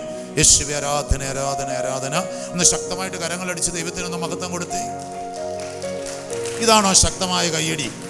നന്നായിട്ട് കൈയടിച്ചെന്ന് ദൈവത്തിനൊന്ന് മഹത്വം കൊടുത്തു. അപ്പൊ സഭ നമ്മളെ പഠിപ്പിക്കുകയാണ്, മാമോദീസ എന്ന കൂദാശയിലൂടെ ഒരു പ്രവേശന കവാടത്തിലൂടെ എന്നതുപോലെ മനുഷ്യൻ ഇതിലെ അംഗങ്ങളായിട്ട് മാറുന്നു. ഇപ്പം ഞാൻ തന്നെ, അപ്പം മാമോദീസ എന്ന കൂദാശ ഏതെങ്കിലും ഒരു സഭയിൽ ഒരു ക്രിസ്തീയ സമൂഹത്തിൽ നമ്മളെ അംഗങ്ങളാക്കി, ആ സഭയുടെ അംഗങ്ങളാക്കി മാറ്റുക മാത്രമേ ചെയ്യുന്നു. ഇപ്പം ഞാൻ തന്നെ ഹൈന്ദവ സമൂഹത്തിലെ ഈഴവ സമുദായത്തിൽ നിന്ന് 98 ധ്യാനം കൂടി സീറോ മലബാർ സഭയിൽ വന്ന് മാമോദീസ സ്വീകരിച്ചത് കൊണ്ട് ഞാനൊരു സീറോ മലബാർ സഭക്കാരനായിട്ട് മാറി. ഞാൻ ലാറ്റിനിലാണ് സ്വീകരിക്കുന്നതെങ്കിൽ ലത്തീൻ കത്തോലിക്കനാകും, മലങ്കരയിലാണെങ്കിലും മലങ്കര കത്തോലിക്കനാകും. ഇനിയും കത്തോലിക്ക സഭയിൽ തന്നെ നമ്മുടെ ഈ 3 സഭയ്ക്ക് പുറത്ത് 21 വ്യക്തിഗത സഭകൾ വേറെയുണ്ട്. നമുക്കൊന്നും അതിനെക്കുറിച്ച് അറിയുക പോലുമില്ല. ഇതിലേത് സഭയിലേക്ക് ഞാൻ ചെല്ലുന്നോ ഞാൻ ആ സഭയുടെ അംഗമായിട്ട് മാറും. Praise the Lord. പറഞ്ഞേ ഹല്ലേലൂയ, ഹല്ലേലൂയ. ഇതുകൊണ്ട് ഞാനൊരു ക്രിസ്ത്യാനിയും ആകുന്നില്ല, ഒരു ദൈവമകനും ആകുന്നില്ല, ദൈവരാജ്യത്തിലും പോകുന്നില്ല. കത്തോലിക്ക സഭ തുടർന്ന് പഠിപ്പിക്കുകയാണ്, സ്നേഹത്തിൽ നിവസിക്കാത്തവർ, മാമോദീസ എന്ന കുദാശയിലൂടെ ഇതിനകത്തേക്ക് വന്നിരിക്കുന്ന ആളുകൾ സ്നേഹത്തിൽ നിവസിക്കാത്തവരും സഭയുടെ മടിത്തട്ടിൽ ആന്തരികമായി വസിക്കാതെ ബാഹ്യമാത്രമായി കഴിഞ്ഞുകൂടുന്നവരും സഭയിൽ അംഗമായതുകൊണ്ട് മാത്രം രക്ഷ പ്രാപിക്കുകയില്ല എന്നാണ് കത്തോലിക്ക സഭ പഠിപ്പിക്കുന്നത്. അല്ലാതെ നിങ്ങളെല്ലാവരും ഈ സഭയിലേക്ക് പോര്, നിങ്ങൾ ഈ സഭയിൽ അംഗമായാൽ നിങ്ങളെല്ലാം സ്വർഗരാജ്യത്തിൽ കൊണ്ടുപോകുന്ന കത്തോലിക്ക സഭ പഠിപ്പിക്കുന്നില്ല. സഭ പറയുന്നത് മാമോദീസ എന്ന കൂദാശയിലൂടെ ഒരുവനിതിലെ ഒരു പ്രവേശന കവാടത്തിലൂടെ എന്നതുപോലെ ഒരുവനിതിലെ അംഗമായി തീരുന്നു. അങ്ങനെ അംഗമായി തീർന്നിരിക്കുന്ന ഒരാള് ഇനി ദൈവരാജ്യത്തിലേക്ക് പോകണമെങ്കിൽ രണ്ട് കാര്യങ്ങൾ: ഒന്ന് സ്നേഹത്തിൽ നിവസിക്കണം, രണ്ട് സഭയുടെ മടിത്തട്ടിൽ ആന്തരികമായി വസിക്കണം. ഈ രണ്ട് കാര്യങ്ങളാണ്. സ്നേഹത്തിൽ നിവസിക്കുക എന്ന് പറഞ്ഞാൽ എന്താ? ദൈവത്തെ സ്നേഹിക്കുക, മനുഷ്യനെ സ്നേഹിക്കുക, പ്രപഞ്ചത്തെ സ്നേഹിക്കുക, സകല സൃഷ്ടജാലങ്ങളെയും സ്നേഹിക്കുക. ദൈവത്തെ, അതിൽ ഒരു കാര്യത്തെക്കുറിച്ച് മാത്രം രണ്ട് വാക്ക് പങ്കുവയ്ക്കാൻ ആഗ്രഹിക്കുകയാണ്. ദൈവത്തെ സ്നേഹിക്കുക. എന്താണ് ദൈവത്തെ സ്നേഹിക്കുക എന്ന് പറഞ്ഞാൽ? പള്ളി പണിയുന്നതാണോ? ദാനധർമ്മം ചെയ്യുന്നതാണോ? ദൈവത്തെ സ്നേഹിക്കുക എന്ന് പറഞ്ഞാൽ എന്താണ്? നമ്മൾ എന്താണ് മനസ്സിലാക്കിയിരിക്കുന്നത്? ദൈവത്തെ സ്നേഹിക്കുക എന്ന് പറഞ്ഞാൽ എന്താ? 1 യോഹന്നാൻ 5:3, യോഹന്നാന്റെ 1-ാം ലേഖനം 5:3 സുപരിചിതമായ ഒരു വചനമാണ്. ദൈവത്തെ സ്നേഹിക്കുക എന്നാൽ, ബാക്കി പറഞ്ഞേ, അവിടുത്തെ കൽപ്പനകൾ അനുസരിക്കുക എന്നാണ് അർത്ഥം. ദൈവത്തെ സ്നേഹിക്കുക എന്ന് പറഞ്ഞാൽ അതിൻ്റെ അർത്ഥം എന്താ? ദൈവത്തിന്റെ കൽപ്പനകൾ അനുസരിക്കുക. അതാണ് ദൈവത്തെ സ്നേഹിക്കുക എന്ന് പറഞ്ഞാൽ, അല്ലേ? യോഹന്നാൻ 14, 15, 16 അധ്യായങ്ങളിലൂടെ പോകുമ്പോൾ യേശു പറഞ്ഞില്ലേ, എന്നെ സ്നേഹിക്കുന്നവൻ എൻ്റെ വചനം പാലിക്കും. എന്നെ സ്നേഹിക്കുന്നവൻ എൻ്റെ വചനം പാലിക്കും. എന്നെ സ്നേഹിക്കാത്തവനോ എൻ്റെ വചനം പാലിക്കുന്നില്ല. എന്നെ സ്നേഹിക്കുന്നവനെ എന്ന് പറഞ്ഞാൽ എൻ്റെ വചനം അനുസരിക്കുന്നവനെ ഞാനും സ്നേഹിക്കും. എൻ്റെ വചനം അനുസരിക്കുന്നവനെ പിതാവും സ്നേഹിക്കും. എന്നിട്ട് ഞങ്ങൾ, ആരാ? പിതാവും പുത്രനും പരിശുദ്ധാത്മാവും അടങ്ങുന്ന ത്രിത്വം, ഞങ്ങൾ അവനിൽ വാസമുറപ്പിക്കും. അന്ത്യദിനത്തിൽ ഞങ്ങൾ അവനെ ഉയർപ്പിക്കുകയും ചെയ്യും. ആരെയാ? അന്ത്യദിനത്തിൽ ഞങ്ങൾ അവനെ ഉയർപ്പിക്കും ദൈവരാജ്യത്തിലേക്ക്. ആരെയാ? വചനമനുസരിക്കുന്നവനെ. അല്ല, ഏതെങ്കിലും ഒരു സഭയിൽ അംഗമായിരിക്കുന്നവനെ നല്ല പറഞ്ഞത്. വചനം ഏത് സഭയിലായിരുന്നാലും ശരി, ഇനി സഭയിലായില്ലെങ്കിലും ശരി, വചനം അനുസരിക്കുന്നവനെ എന്ത് ചെയ്യും? ഉയർപ്പിക്കും. ഹെനോക്ക് ജീവനോടെ സ്വർഗത്തിലേക്ക് എടുക്കപ്പെട്ടത് ഏതെങ്കിലും സഭയിൽ അംഗമായിട്ടാണോ? ആണോ? ഏതെങ്കിലും ഭക്താനുഷ്ഠാനങ്ങൾ അവൻ നടത്തിയിട്ടാണോ? അല്ല.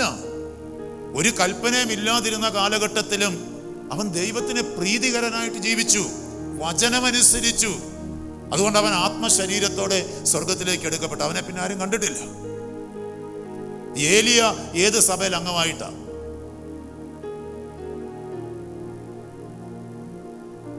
വചനമനുസരിച്ചെന്ന്.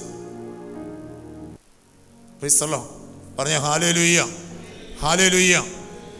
മറിയത്തെ അടക്കം ചെയ്തിട്ട് മറിയത്തിന്റെ ഡെഡ് ബോഡി പോലും ഇതുവരെ കണ്ടുപിടിക്കാനായിട്ട് പറ്റിയിട്ടില്ല. ഉണ്ടോ?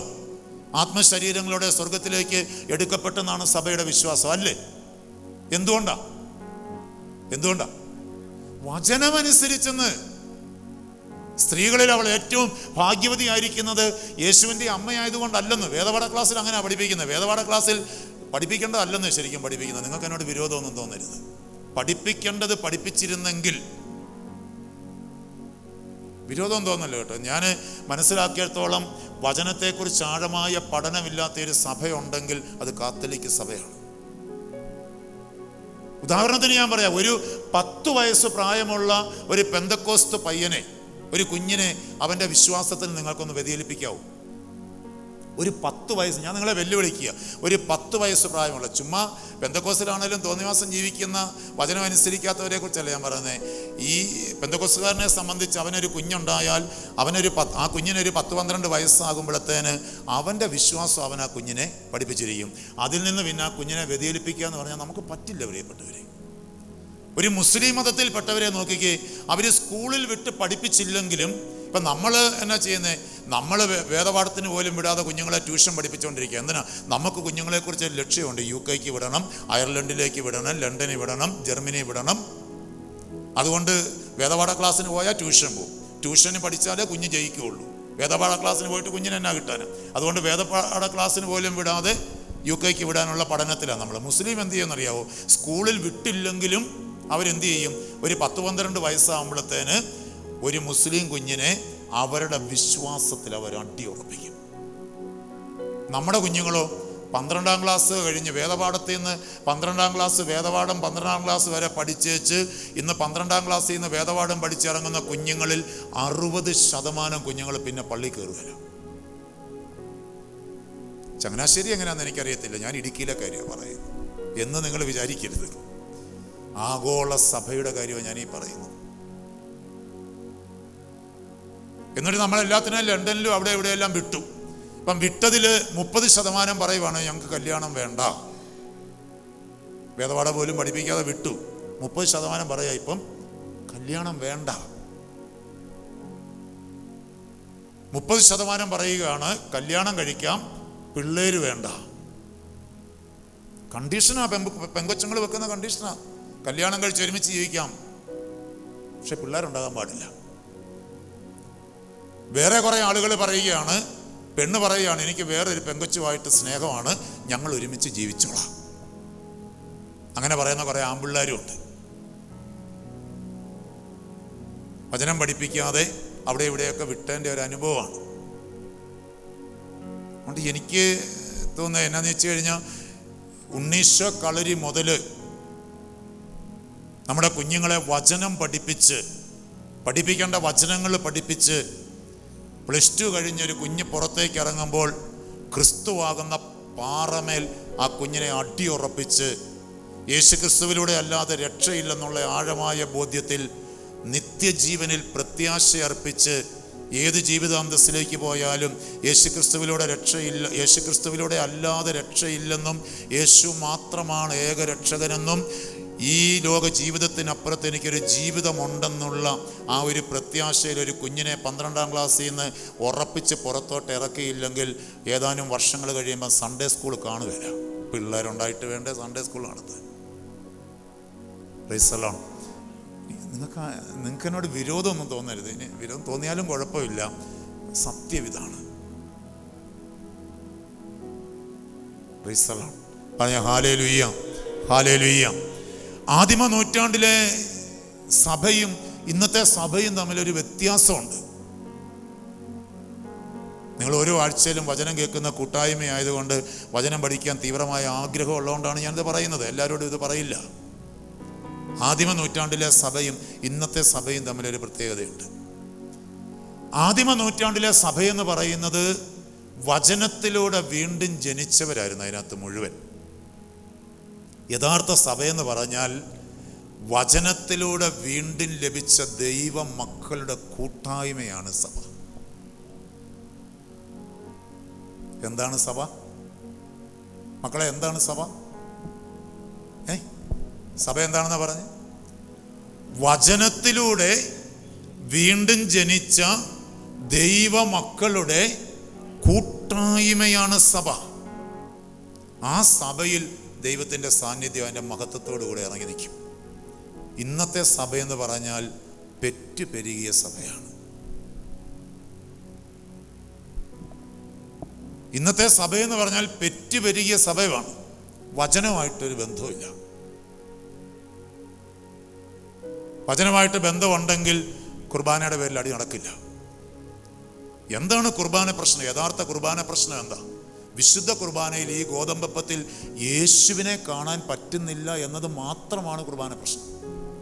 ഈ കുർബാനയിൽ ഈ ഗോതമ്പപ്പത്തിൽ യേശുവിനെ കാണാനായിട്ട് കണ്ണ് തുറക്കപ്പെട്ടാൽ ഈ പ്രശ്നം ഇവിടെ അവസാനിക്കും. അല്ലാത്തടത്തോളം കാലം ഈ പ്രശ്നം അവസാനിക്കില്ല. ഇത് ഇന്നും ഇന്നലെ തുടങ്ങിയ പ്രശ്നമല്ല, യേശുവിൻ്റെ കാലത്ത് തന്നെ തുടങ്ങിയത്. ഇത് കഠിനമാണെന്നും പറഞ്ഞ് അവൻ്റെ ശരീരം എങ്ങനെ ഭക്ഷണമായി തരുമെന്ന് പറഞ്ഞ് അനേകർ ഇടർച്ചയുണ്ടായി. പക്ഷെ അവർക്കൊരു ഗുണമുണ്ടായി, പിന്നീട് അവൻ്റെ പുറകെ അവർ നടന്നിട്ടില്ല. കുർബാന പ്രശ്നം, യഥാർത്ഥ പ്രശ്നം ഇതാണ്. വിശുദ്ധ കുർബാനയിൽ യേശുവിനെ കാണാൻ പറ്റുന്നില്ല. കാണാൻ പറ്റിയാൽ ഈ പ്രശ്നം അവിടെ തീർന്നു. യേശുവിനെ ഇതിനകത്ത് കാണാൻ പറ്റിയാൽ പിന്നെ എങ്ങോട്ട് തിരിഞ്ഞു ചെന്നാൽ ആർക്ക് എന്ത് ചെയ്തും? യേശുവിനെ കണ്ടാൽ പോരെ, യേശുവിനെ കിട്ടിയാൽ പോരെ. Praise the Lord. പറഞ്ഞേ ഹല്ലേലൂയ, ഹല്ലേലൂയ. അതുകൊണ്ട് പ്രിയപ്പെട്ടവരെ, യഥാർത്ഥ സഭയെന്ന് പറയുന്നത് ദൈവവചനത്തിലൂടെ വീണ്ടും ജനിച്ച ദൈവമക്കളുടെ കൂട്ടായ്മയാണ് സഭ. അങ്ങനെ വീണ്ടും ജനിച്ച മക്കൾക്ക് ഒരൊറ്റ ലക്ഷ്യമേ ഉള്ളൂ, ഒറ്റ ലക്ഷ്യം. യോഹന്നാൻ 6:37-38 യേശു പറഞ്ഞു, ഞാൻ സ്വർഗത്തിൽ നിന്ന് ഇറങ്ങി വന്നിരിക്കുന്നത് എൻ്റെ ഇഷ്ടം നിറവേറ്റാനായിട്ടല്ല, എന്നെ അയച്ചവൻ്റെ ഹിതം നിറവേറ്റാനാണ്. വചനത്തിലൂടെ വീണ്ടും ജനിച്ച ആദിമ നൂറ്റാണ്ടിലെ ക്രൈസ്തവരെ സംബന്ധിച്ച് അവർക്കൊരൊറ്റ ലക്ഷ്യമേ ഉണ്ടായിരുന്നുള്ളൂ. എന്താണ് ലക്ഷ്യം? യേശു തുടങ്ങി വെച്ച ആ പിതാവിൻ്റെ ഹിതം നിറവേറ്റണം. സകല ജനപദങ്ങളെയും സുവിശേഷം അറിയിക്കണം. സകല ജനപദങ്ങളും വചനത്തിലൂടെ വീണ്ടും ജനിച്ച് ദൈവമക്കളായി മാറണം. അതിനുവേണ്ടി സ്വജീവൻ പോലും അർപ്പിക്കാൻ അവർ തയ്യാറായി. നമ്മുടെ ഏറ്റവും വലിയ പേടി എന്തിനെക്കുറിച്ചാണ്? നമുക്കിന്ന് ഭയമുണ്ട്. നമുക്ക് ഏറ്റവും കൂടുതൽ ഭയം എന്തിനെക്കുറിച്ചാണ്? അതോടെ പറഞ്ഞ് നമുക്ക് അവസാനിപ്പിക്കാം. നമ്മുടെ ഏറ്റവും വലിയ പേടി എന്തിനെക്കുറിച്ചാണ്? ഭയം. നമ്മൾ ഏറ്റവും കൂടുതൽ ഭയപ്പെടുന്നത് എന്തിനെയാണ്? മരണത്തെയാണ് നമ്മൾ ഏറ്റവും കൂടുതൽ ഭയപ്പെടുന്നത്. ആത്മാവ് തന്നത് ശരിയായ ബോധ്യമാണ്. നമ്മൾ ഏറ്റവും കൂടുതൽ ഇന്ന് ഭയപ്പെടുന്നത് എന്തിനെയാണ്? മരണത്തെക്കുറിച്ചാണ്. പേടിയില്ലേ? ഒരു മുട്ടിന് വേദന വരുമ്പോഴേ പേടിയല്ലേ? അല്ലേ? ഒരു ചങ്കിന വേദന, ഗ്യാസ് കയറിയായിരിക്കും ചങ്കിന വേദന വരുന്നത്, അന്നേരമേ പേടിയാ. അറ്റാക്ക് ഇല്ലാത്തവനും ഈ പേടിയിൽ അറ്റാക്ക് ഉണ്ടായി ചാവും. മരണഭയം. ഇതെന്തുകൊണ്ടാണെന്നറിയാം ഈ മരണഭയം? യഥാർത്ഥത്തിലുള്ള ഒരു വീണ്ടും ജനനം നമ്മളിൽ നടക്കാത്തത് കൊണ്ടാണ് ഈ മരണഭയം. സാവൂള് വചനത്തിലൂടെ വീണ്ടും ജനിച്ചു. ആരായിട്ട് മാറി? പൗലോസായിട്ട് മാറി. സാവൂളിന് ഒരു വീണ്ടും ജനനം ഉണ്ടായി. വചനത്തിലൂടെ അവൻ വീണ്ടും ജനിച്ചു. ഈ സാവൂള് പൗലോസായി മാറിയപ്പോൾ പൗലോസ് മരണത്തെക്കുറിച്ച് പറഞ്ഞത് എന്താ? ജീവിതം എനിക്ക് ക്രിസ്തുവും മരണം എനിക്ക്, ഒന്ന് ഉറക്കെ പറഞ്ഞ, മരണം എനിക്ക് നേട്ടമാണ്. നമുക്കോ? എനിക്കും നിങ്ങൾക്കോ? ഞാൻ നിങ്ങളെന്നൊക്കെ ഒരു വാക്കൊക്കെ അബദ്ധം പറ്റി ഉപയോഗിച്ചാലും എന്നെ മാറ്റി നിർത്തിക്കൊണ്ടല്ല കേട്ടോ. ഞാൻ ഉൾപ്പെടെയുള്ള ക്രൈസ്തവർക്കോ?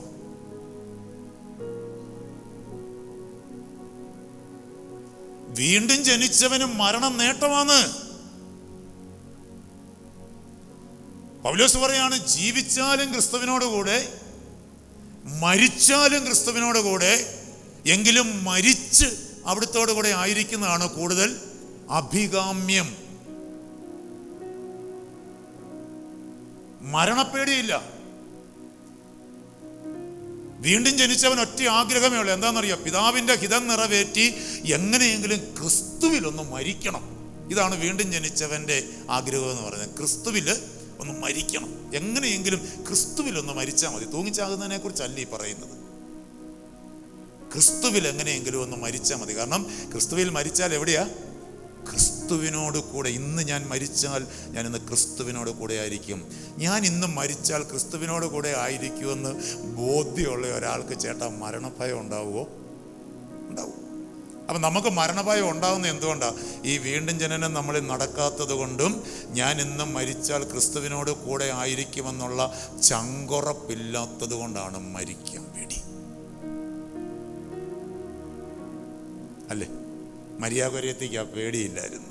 അലക്സാണ്ടറിൻ്റെ കത്തിമനയിൽ തീരുമ്പോൾ മരിയാഗോര്യത്തിക്ക് ആ പേടിയില്ല. മരിയാഗോര്യത്തിക്ക് അറിയാം ഞാൻ ഇന്ന് മരിച്ചാൽ എവിടെയായിരിക്കും. അല്ലേ? മരിയാഗോര്യത്തി അല്ലേ? ഞാനിന്ന് മരിച്ചാൽ എവിടെയായിരിക്കും?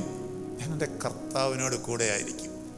അതുകൊണ്ട് അവസാനമായിട്ട് കുമ്പസാരിപ്പിക്കാൻ വന്ന കുമ്പസാരക്കാരൻ മരിയാഗോര്യത്തിയോട് ചോദിച്ചു, മോടെ ആഗ്രഹം എന്താണ്? ഒരു അന്ത്യാഭിലാഷം എന്താണ്?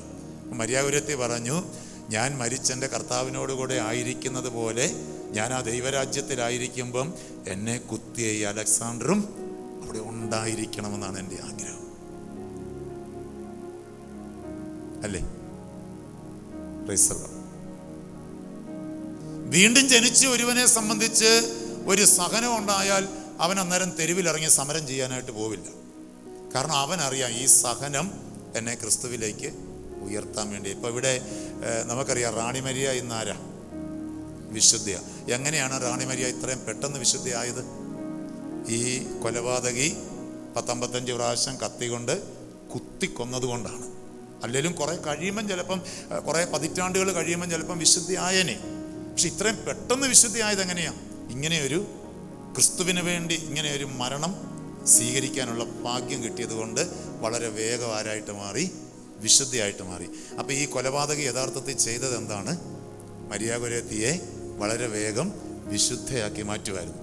ആ ബോധ്യമുള്ള മരിയ ഗൊരേത്തിക്ക്, ആ ബോധ്യമുള്ള റാണി മരിയായിക്ക് ഈ കൊലപാതകിയോട് വിദ്വേഷം തോന്നുമോ?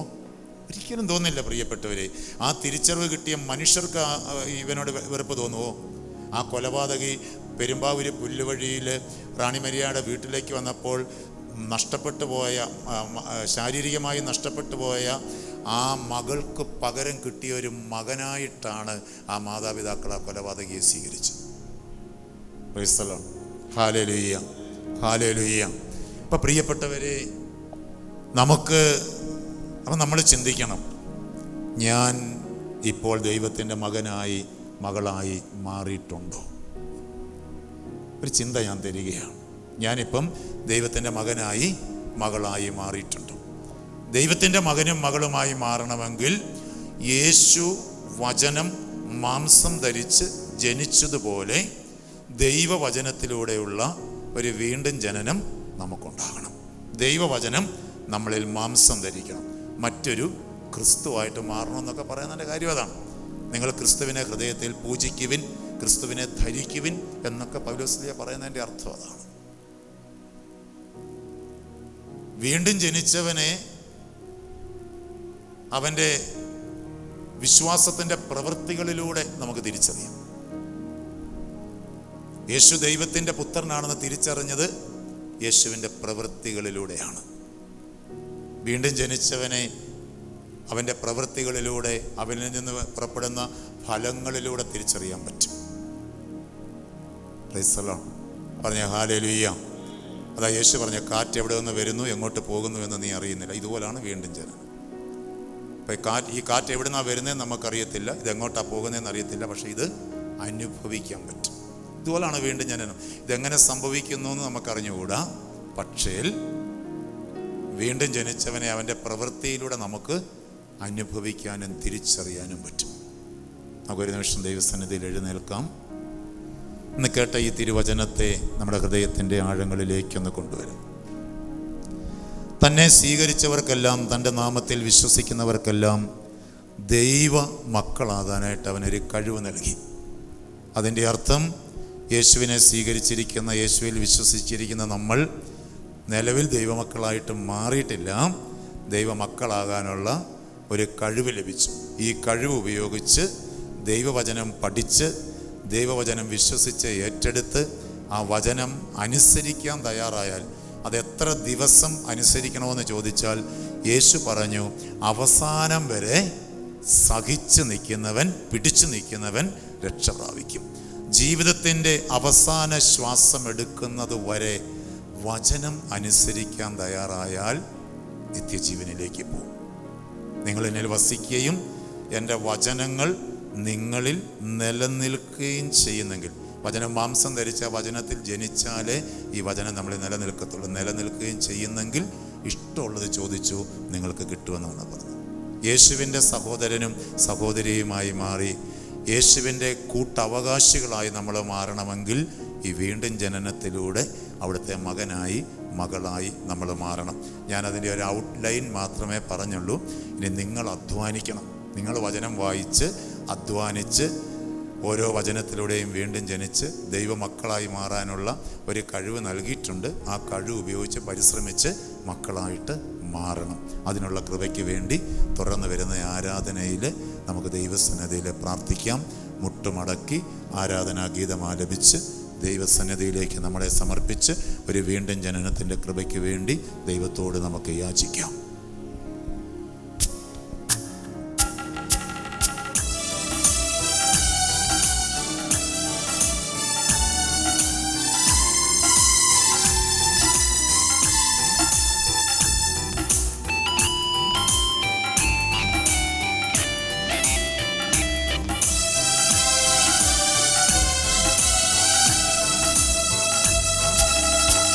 ജീവനുണ്ടാവാൻ ജീവൻ സമൃദ്ധമായിടാൻ, ജീവനുണ്ടാവാൻ ജീവൻ സമൃദ്ധമായിടാൻ, ജീവനേകുമപ്പമായ ഉള്ളിലരിഞ്ഞലിയാൻ, ജീവനുണ്ടാവാൻ ജീവൻ സമൃദ്ധമായിടാൻ, ജീവനേകുമപ്പമായ ഉള്ളിലരിഞ്ഞലിയാൻ.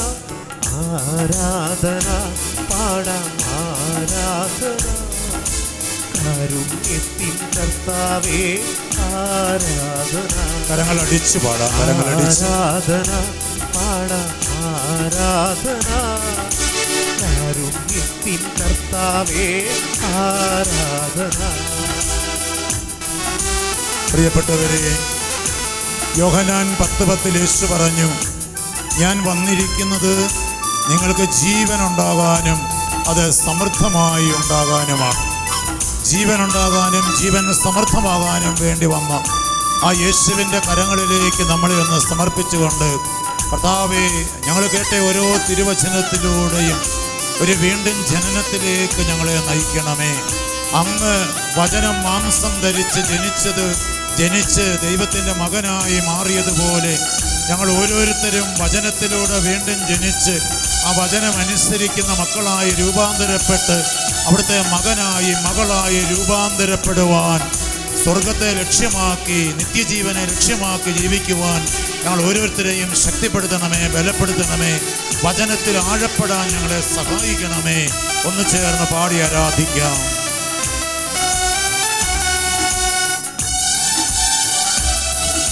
കരങ്ങളടിച്ച് പാടാം, കരങ്ങളടിച്ച്. സൃഷ്ടാവാം ദൈവം അത്യുന്നതനാം കർത്താവ്, സൃഷ്ടാവാം ദൈവം അത്യുന്നതനാം കർത്താവ്, ലോലമായൊരപ്പത്തോളം ചെറുതായി തീർന്നല്ലോ. ആരാധന പാടാം ആരാധന, കരങ്ങളൊന്ന് ഉയർത്തി വീശി. കാരുണ്യത്തിൻ കർത്താവേ ആരാധന, ആരാധന ആരാധന പാടാം ആരാധന, കാരുണ്യത്തിൻ കർത്താവേ ആരാധന, ആരാധന പാടാം ആരാധന, കാരുണ്യത്തിൻ കർത്താവേ ആരാധന. കരങ്ങൾ കൂപ്പി, ആരാധന പാടാം ആരാധന, കരങ്ങൾ കൂപ്പി ഈശോയിലേക്ക് നമുക്ക് ഉറ്റുനോക്കാം. ആരാധന ഈശോയിലേക്ക് ഒന്ന് ഉറ്റുനോക്കിക്കൊണ്ട് ഈശോയുടെ കരങ്ങളിലേക്ക് പൂർണ്ണമായും നമുക്ക് നമ്മെ സമർപ്പിക്കാം. നമ്മൾ പാടി പ്രാർത്ഥിക്കാറുണ്ട്, ആദ്യ നൂറ്റാണ്ടിലെ അനുഭവം പോലെ അതിശയം ലോകത്തിൽ സംഭവിക്കുവാൻ അങ്ങയുടെ ആത്മാവിനെ ആദിയിൽ എന്നതുപോലെ അയക്കണമേ. പ്രിയപ്പെട്ടവരെ, ആദ്യ നൂറ്റാണ്ടിലെ അനുഭവം രോഗികൾ സുഖപ്പെട്ടതോ മരിച്ചവർ ഉയർത്തെഴുന്നേറ്റതോ തളർവാദ രോഗികൾ ചാടി എഴുന്നേറ്റ് നടന്നതോ ഒന്നും അല്ല ആദ്യ നൂറ്റാണ്ടിലെ അനുഭവം. ആദ്യ നൂറ്റാണ്ടിലെ അനുഭവം എന്ന് പറയുന്നത് മരണത്തിൻ്റെ മുൻപിൽ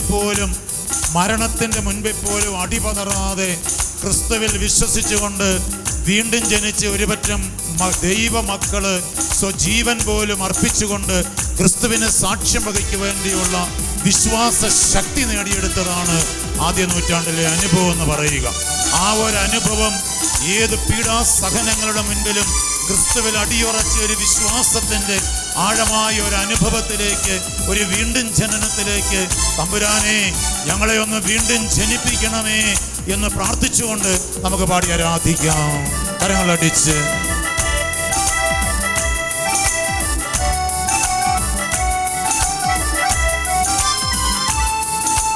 പാടി ആരാധിച്ച് എല്ലാവരും ഒന്ന് ആരാധിച്ച്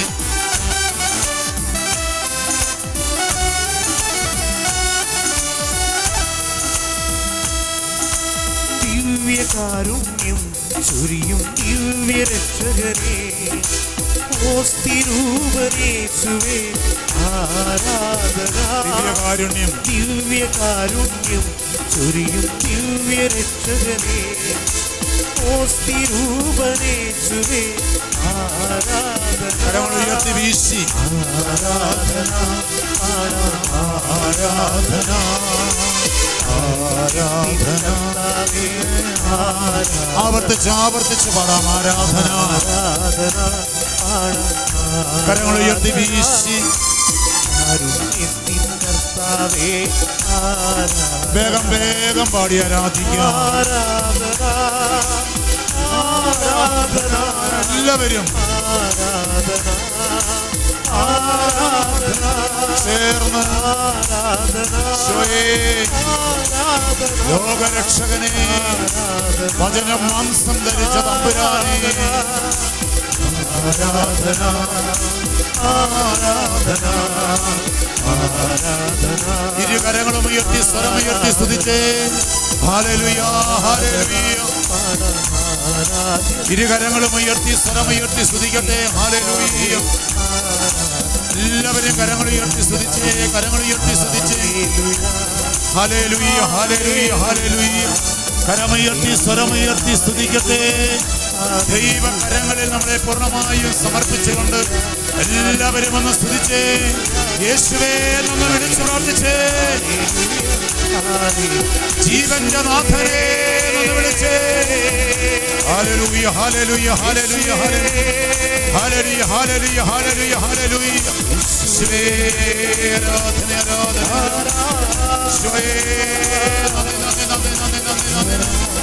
യേശുവേ നന്ദി നന്ദി നന്ദി.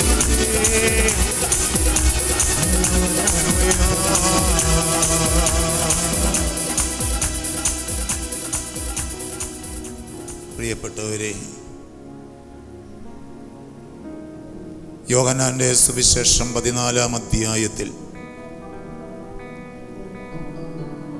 1 മുതലുള്ള തിരുവചനത്തിൽ യേശു പറഞ്ഞു,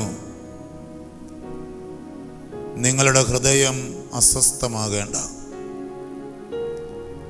എൻ്റെ പിതാവിൻ്റെ സന്നിധിയിൽ അനേകം വാസസ്ഥലങ്ങളുണ്ട്.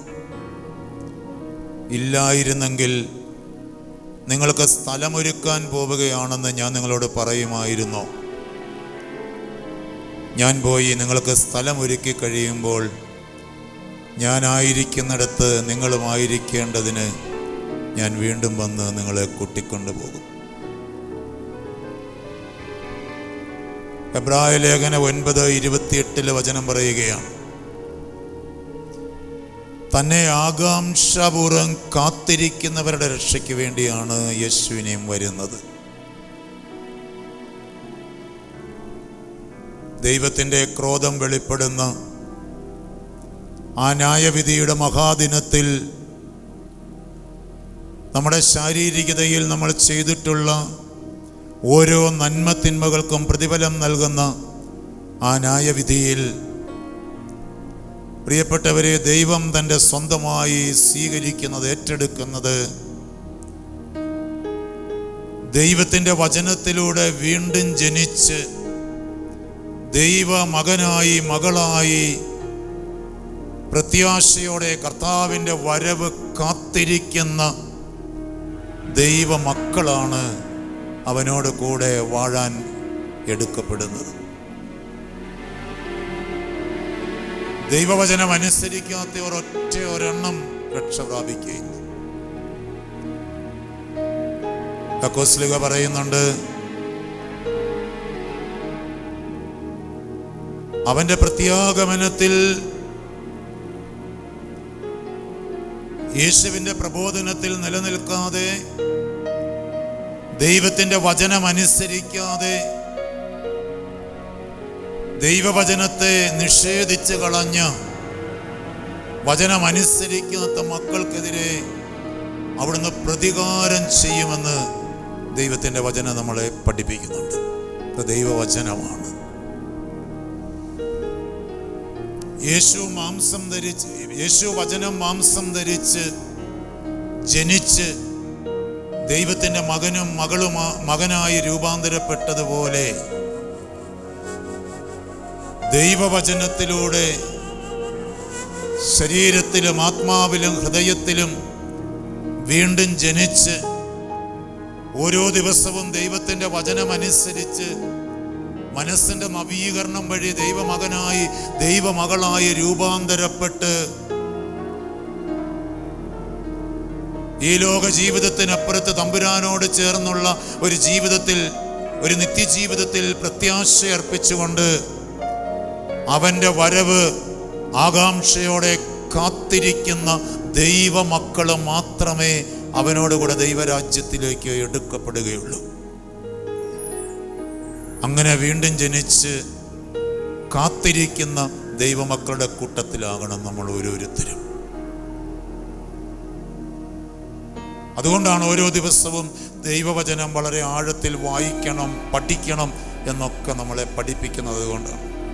അങ്ങനെ ദൈവവചനം പഠിക്കുവാൻ അനേക അവസരങ്ങൾ ഒരുക്കിയിരിക്കുന്ന ഒരു രൂപതയാണ് ചങ്ങനാശ്ശേരി രൂപത എന്ന് പറയുന്നത്. ഇവിടെ നമുക്ക് വചനം പഠിക്കാൻ, വചനത്തിൽ വളരാൻ അനേക സാഹചര്യങ്ങൾ സഭയിലൂടെ ദൈവം ഒരുക്കിയിട്ടുണ്ട്.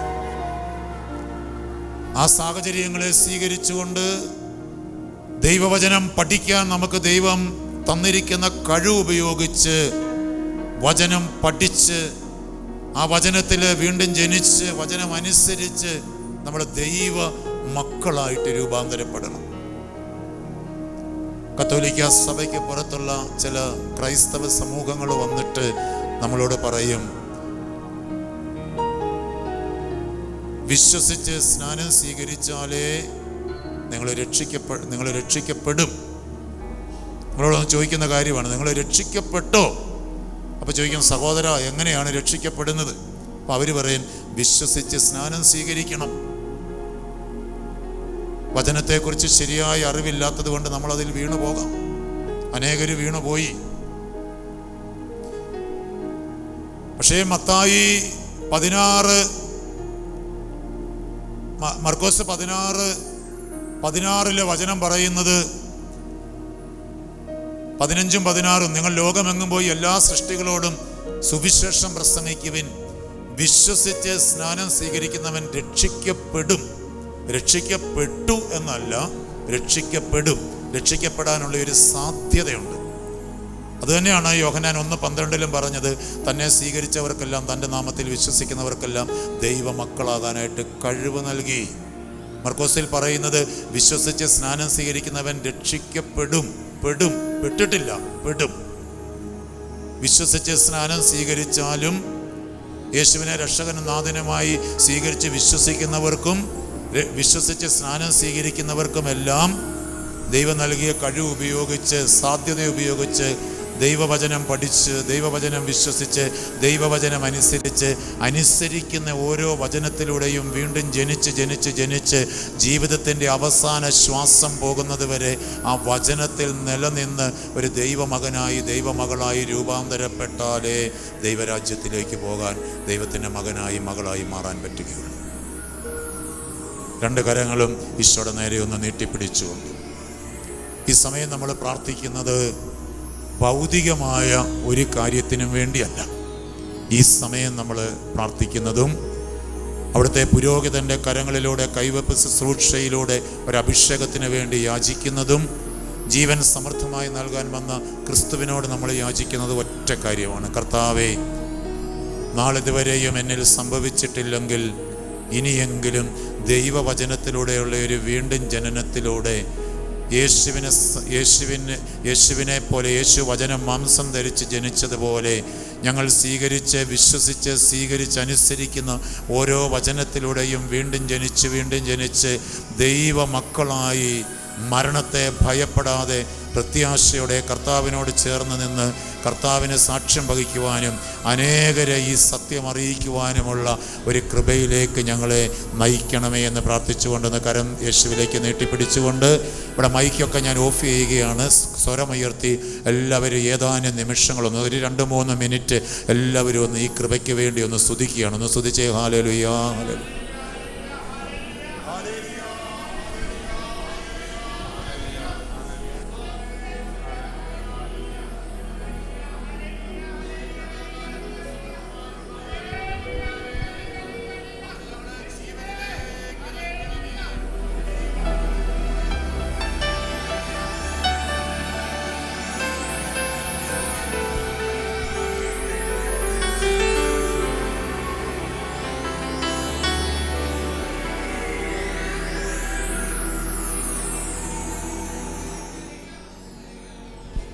പ്രിയപ്പെട്ടവരെ, ഇന്ന് വചനത്തെപ്പറ്റി മനോഹരമായിട്ട് ഇവിടെ നമുക്ക് സന്ദേശം നൽകുകയുണ്ടായി. എൻ്റെ വചനം ജീവനും പരിശുദ്ധാത്മാവുമാണ്. ഓർത്തിരിക്കേണ്ട ഒരു കാര്യമാണ്. പരിശുദ്ധാത്മാവാണ് വചനം, ജീവൻ ഈശോ തന്നെയാണ്. രണ്ടുപേരും ഹൃദയത്തിലേക്ക് കൊണ്ടുവരാൻ ഏറ്റവും എളുപ്പമാർഗം വചനം, അത് ഹൃദയത്തിൽ അങ്ങ് ഉറപ്പിക്കുക എന്നുള്ളതാണ്. പാപം ചെയ്യാതിരിക്കുവാൻ അങ്ങയുടെ വചനൻ്റെ ഹൃദയത്തിൽ സൂക്ഷിച്ചെന്ന് വരുമ്പോഴല്ലോ ഇവിടെ ഹൃദയത്തിൽ ഉറപ്പിക്കുകയാണ്. 100 മേനി എഴുതി സമ്മാനം കിട്ടി 100 വചനമുണ്ടെങ്കിൽ നിങ്ങളെ സഹായിക്കത്തില്ല. ബുദ്ധിയിലെ വചനം നമ്മളെ സഹായിക്കത്തില്ല. അത് ഹൃദയത്തിൽ ഇങ്ങനെ ഉറപ്പിക്കണം. ഈ പാപം ഇങ്ങനെ ചെയ്യാൻ കിടക്കുന്ന കാരണം എന്നറിയാമോ? നിങ്ങൾ ഒരു കാര്യം ചെയ്യണം. എന്നും എല്ലാ ഞായറാഴ്ചയുടെ വചനം കേൾക്കുന്നുണ്ട്. ഒരാഴ്ച കൊണ്ട് ഇത് മുഴുവൻ സാധാരണ തൂത്തുകളെ പുറത്തുകളെ. കഴിഞ്ഞ ആഴ്ചയുടെ വചനം എന്തെങ്കിലും നിങ്ങൾ ഓർക്കുന്നുണ്ടോ? ഇല്ല. നിങ്ങൾ വീട്ടിൽ ചെന്നിട്ട് നിങ്ങൾക്ക് പാപം ഉണ്ടാകുന്ന ഏതാണെന്ന് നോക്കണം. ഏറ്റവും പ്രധാനപ്പെട്ട 3 പാപം, എല്ലാ ദിവസവും ചെന്നപ്പോൾ പാപങ്ങൾ അതില്ലാതാക്കുന്ന 1-2 വചനം നിങ്ങൾ എടുക്കണം. അത് എഴുതിയിടണം. എന്നിട്ട് നിങ്ങളുണ്ടല്ലോ എല്ലാ ദിവസവും സ്വകാര്യമായി പ്രാർത്ഥിക്കുമ്പോഴത്തേക്ക് ഇത് 100 പ്രാവശ്യം ഇവരുടെ ആവശ്യമൊന്നുമില്ല കേട്ടോ. ഇവിടെ ഉറപ്പിക്കുന്നതുകൊണ്ട് ഗുണമൊന്നുമില്ല. നിങ്ങളെ ഹൃദയത്തിൽ ഉറപ്പിക്കുന്ന അത് വെച്ച് ദൈവത്തോട് സംസാരിക്കുന്നത് കൊണ്ടാണ്. യോഹന്നാൻ വചനം, നിങ്ങളെൻ്റെ സ്നേഹിതരാണെന്നൊരു വചനം കിടപ്പുണ്ടല്ലോ. അപ്പോൾ അത് വെച്ച് നിങ്ങൾ ഒരു സംസാരിക്കണം. ഈശോ മുമ്പിൽ നിൽപ്പുണ്ട്. ഈശോ കേൾക്കാൻ ആഗ്രഹിക്കുന്ന ഹൃദയത്തിൽ എന്താ? നിങ്ങൾ പറയുന്ന കാര്യങ്ങളെ ഹൃദയത്തിൽ ഉറപ്പിച്ച് തരും, ലയിപ്പിച്ച് തരും. ലയിപ്പിച്ചാൽ ഒരിക്കലും അത് പോകത്തില്ല. ചില മരുന്നുകൾ, നമ്മൾ ഈ പോളിയോക്കുള്ള മരുന്നുകളൊക്കെ ഉപയോഗിച്ചാൽ അത് ജീവിതകാലം വഴി കിടക്കുന്ന വചനം ഇവിടെ കിടന്നോളും. അത് അതിന് പാപം ഉണ്ടാകത്തില്ല. ഉദാഹരണം പറയുകയാണല്ലോ, നിൻ്റെ കണ്ണ് പാപകാരണം ചുഴുന്നെടുത്ത് കളയുക. നിങ്ങൾ 100 പ്രാവശ്യം വരെയുണ്ട്, 2-3 പ്രാവശ്യം വരെയുണ്ട്. നിങ്ങൾ കർത്താവേ, എത്ര പ്രധാനപ്പെട്ട ഒരു വചനമാണ് നീ പറഞ്ഞത് അല്ലേ? അതായത് എൻ്റെ കണ്ണിൽ കൂടി അവിടെ ആരില്ലോ പലരും വിധിക്കുന്നുണ്ടല്ലോ. ഞാൻ ഇങ്ങോട്ട് തെറ്റായ മീഡിയയിൽ കൂടി അശുദ്ധി കടന്നു വരുന്നുണ്ടല്ലോ അല്ലേ? എൻ്റെ കരുത്ത് അന്ധകാരം കടന്നു വരുന്നുണ്ടല്ലോ. കണ്ണിൽ കൂടി സാത്താനില്ലേ അന്ധകാരം കടത്തി വിടുന്നത്. അതുപോലെ നീ പ്രകാശമല്ലേ, പ്രകാശം എനിക്ക് കിട്ടുന്നില്ലല്ലോ. കർത്താവ്, എൻ്റെ കണ്ണ് ഞാൻ നിയന്ത്രിക്കും, നന്നായിട്ട് നിയന്ത്രിക്കും. ഞാൻ ആരെ നോക്കിയാലും അവരിൽ തെറ്റ് കണ്ടാലും സാരമില്ല, ആ മകനോ മകളോ കർത്താവിൻ്റെ മകനാണ്, എന്നെക്കാൾ നല്ലവനാണെന്ന് ചിന്ത അങ്ങോട്ടൊരു പോസിറ്റീവായിട്ട് ചിന്തിക്കുന്നു. ഏറ്റവും ചിന്തിക്കത്തില്ല. പ്രകൃതിയിലെ ദൃശ്യങ്ങൾ കാണും. ദൈവം നീ സ്തുതിക്ക്, എത്ര മനോഹരമായിട്ട് നീ ക്രമീകരിച്ചിരിക്കുന്നു. എൻ്റെ കണ്ണ് അങ്ങനെ നിന്നെ സ്തുതിക്കാനുള്ളവയല്ലേ. ഒരിക്കലും മീഡിയയായി വരുന്ന ഒരിക്കലും മോശമായത് ഒരിക്കലും ഞാൻ കാണത്തില്ല എന്നിങ്ങനെ സംസാരിക്കുമ്പോൾ 1 മാസമൊക്കെ അങ്ങനെ സംസാരിച്ച് അങ്ങനെ 3 പാവം എടുത്തിട്ട് 1-2 വചനം വെച്ച് എടുത്തിട്ട് 1 മാസം കഴിയുമ്പോഴത്തേക്ക് ഇതിങ്ങനെ ലയിച്ച് ചേരാൻ തുടങ്ങിയപ്പോൾ നിങ്ങൾക്ക് ഒരിക്കലും ആ പാപം ഉണ്ടാകത്തില്ല. ഒരു വചനം കരുതി ലയിച്ചു എന്നതിൻ്റെ അടയാളം അതിൻ്റെ ആ വചനം ഇവിടെ പൊങ്ങി വരും. ആ പാപം നിങ്ങൾക്ക് പ്രലോഭം വരുന്ന ഉടനെ അത് ആ കട്ട് ചെയ്ത് കളയും. പരിശുദ്ധാത്മ വാളാണ്, ഉടനെ അത് ഓടിച്ചു കളയും. നിങ്ങൾ ആ പാപം ഉണ്ടാകത്തില്ല. അങ്ങനെ വചനം ലയിച്ചു എന്നറിയുന്നത്. 1 മാസം ലയിച്ചില്ലെങ്കിൽ അടുത്ത മാസം കൂടെ അങ്ങോട്ട് എടുക്കണം. അങ്ങനെ പാപങ്ങൾ മുഴുവനും മാറ്റുമ്പോഴത്തേക്ക് ദൈവത്തോട് ചേർന്ന് നിൽക്കാൻ നിനക്ക് സാധിക്കുന്നത്. കർത്താവിൻ്റെ ഇടയിൽ കുറവൊന്നും ഉണ്ടാകില്ല. നല്ല വചനമാണ്. കർത്താവ്, ആടുകൾക്ക് എങ്ങനെ കുറവുണ്ടാകുന്നത്? നീ ഇടയനാകുമ്പോൾ അതിനെ നയിക്കുന്നില്ലേ? വെള്ളം പരിശുദ്ധാത്മാവിലെ വെള്ളം കുടിപ്പിക്കാൻ കൊണ്ടുപോകുന്നത്. പുല്ല് വചനമല്ലേ, വചനത്തിലേക്ക് നയിക്കുന്നുണ്ടല്ലോ. നീ തോളിലേറ്റുന്നുണ്ടല്ലോ. അതുപോലെ തന്നെ നീ പിന്നെ പേര് വിളിക്കുന്നുണ്ടല്ലോ. സ്നേഹത്തോട് വാത്സല്യം മുറിവ് വെച്ച് കിട്ടുന്നുണ്ടല്ലോ. എത്ര വാത്സല്യം! ഇതെല്ലാം എന്നോട് നീ കാണിക്കുന്നുണ്ട് കർത്താവേ. അപ്പം നമുക്ക് ആ വചനം ഒരു ആകർഷണം ഹൃദയത്തിലും ഉറച്ചു കിട്ടും. 1 മാസമൊക്കെ 3-4 പ്രാവശ്യം ഒരു വിട്ട് കഴിയുമ്പോഴത്തേക്ക് അങ്ങനെ ഹൃദയം ഉറപ്പിച്ച് കഴിയുമ്പോഴത്തേക്ക് രക്ഷപ്പെടും നമ്മൾ. ഇന്നത് നമ്മൾ സുവിശേഷം നിങ്ങൾ ശ്രദ്ധിച്ച് കാണും. ഈശോ പറയുന്നുണ്ട്, അതായത് മിശിഹാ ഇവയെല്ലാം സഹിച്ച് തൻ്റെ മഹത്വത്തിലേക്ക് പ്രവേശിക്കാൻ ആവശ്യമായിരുന്നല്ലോ. ഇമ്മാവുസിനോട് പറയുകയാണ്, സ്ഥാനത്തിൻ്റെ വചനമാണ്. ഈശോ 3 വർഷം പഠിപ്പിച്ചിട്ടും സ്ഥാനത്തെപ്പറ്റി വചനം മനസ്സിലാക്കിയില്ല. അവർ രഹസ്യം മനസ്സിലാക്കിയില്ല. തൻ്റെ മരണത്തെപ്പറ്റി 3 പ്രാവശ്യം അവരോട് പറഞ്ഞു, എന്നിട്ടും മനസ്സിലാക്കിയില്ല. ഇമ്മാവുസിൽ അവർ പറയുക, ഈശോ ഈ പിന്നെ പ്രവാചകനാണെന്നും മനുഷ്യപുത്രനാണെന്ന് പോലും അവർ പറയുന്നില്ല അല്ല. ഈശോയുടെ കുരിശുമരണത്തെ സ്വീകരിക്കാൻ സാധിച്ചില്ല. ഈശോ എല്ലാത്തിനും അർത്ഥമുണ്ട്. പ്രവാചകന്മാരെല്ലാം എഴുതി വെച്ചിരിക്കുന്നത് നിങ്ങൾ മനസ്സിലാക്കിയിട്ടില്ലേ എന്ന് ഈശോ ചോദിക്കുന്നുണ്ട്. നമ്മുടെ അതുപോലെ ഇല്ല. വചനം കേട്ടതൊന്നും വിശ്വസിക്കാൻ നമുക്ക് സാധിക്കുന്നില്ല. നമ്മളിങ്ങനെ അച്ഛൻ പറഞ്ഞാൽ നമ്മൾ അത് ഒരു വിട്ട് ദൈവത്തോട് സംസാരിക്കണം. നിങ്ങൾ മുൻപേ ഇരിക്കുക. അപ്പം നിങ്ങൾക്ക് ഞാൻ വചനം ഇങ്ങനെ ഉറപ്പിച്ച് കർത്താവിനെ ഉറപ്പിച്ച് തരുമ്പോഴത്തേക്ക് അതിനെതിരെ ഒരിക്കലും പാപം ഉണ്ടാകത്തില്ല, ഒരിക്കലും ഉണ്ടാകത്തില്ല. അതുപോലെ പ്രിയപ്പെട്ടവർ, അങ്ങനെ വചനം തിരഞ്ഞെടുത്ത് നിങ്ങൾ ഈ ഞായറാഴ്ചകളൊക്കെ വരുമ്പോഴത്തേക്ക് 2 വചനങ്ങൾ ഇപ്പോൾ കൊണ്ട് നിങ്ങൾ ബൈബിളിൽ നോക്കണം. അത് നല്ലതാണെങ്കിൽ എടുക്കുക, 1-2. പാപം ചെയ്യുന്ന അതിനെതിരായിട്ടുള്ള വചനം ആദ്യം എടുക്കേണ്ടത് കേട്ടോ. പോസിറ്റീവ് വചനമുണ്ട്, ശക്തി തരുന്ന വചനമുണ്ട്, അതുപോലെ തന്നെ പിന്നെ പാപം ചെയ്യാതിരിക്കാനുള്ള വചനമുണ്ട്. ഇതെല്ലാം നിങ്ങൾക്ക് അറിയാവുന്നതാണ്. അങ്ങനെ കർക്കവേണ 1 വർഷം കൊണ്ടൊക്കെ ഒരു 10-18 വചനം ഉണ്ടെങ്കിൽ ഒരിക്കലും ഉണ്ടല്ലോ ഒരു പാപം ചെയ്യാൻ പറ്റത്തില്ല.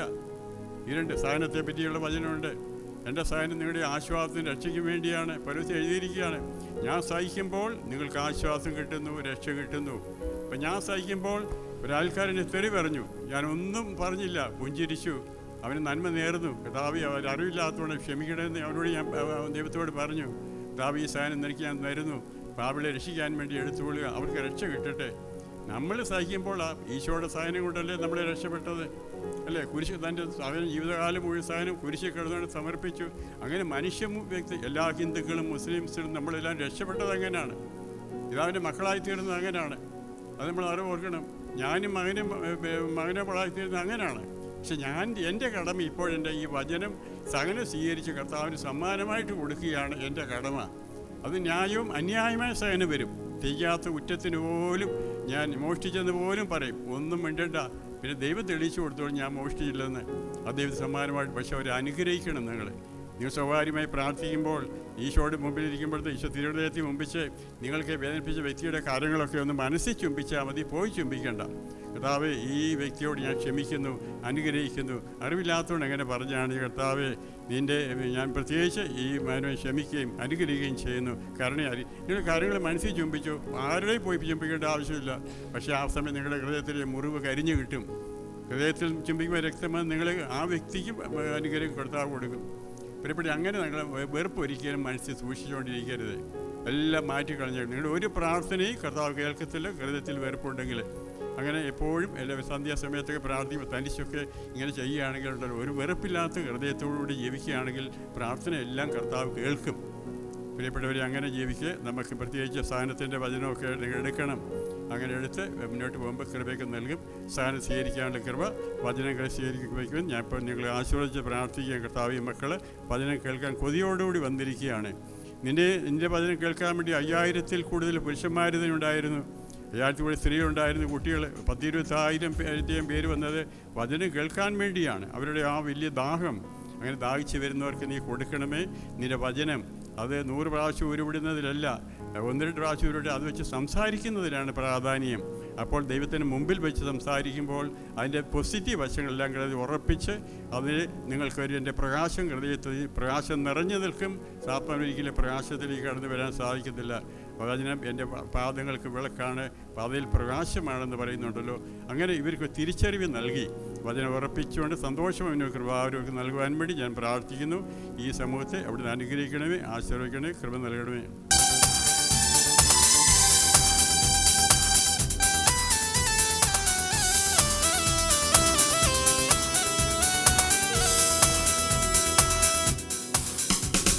ആരാധിക്കുന്നു, ഞങ്ങൾ ആരാധിക്കുന്നു യേശുവിനെ, ഞങ്ങൾ ആരാധിക്കുന്നു.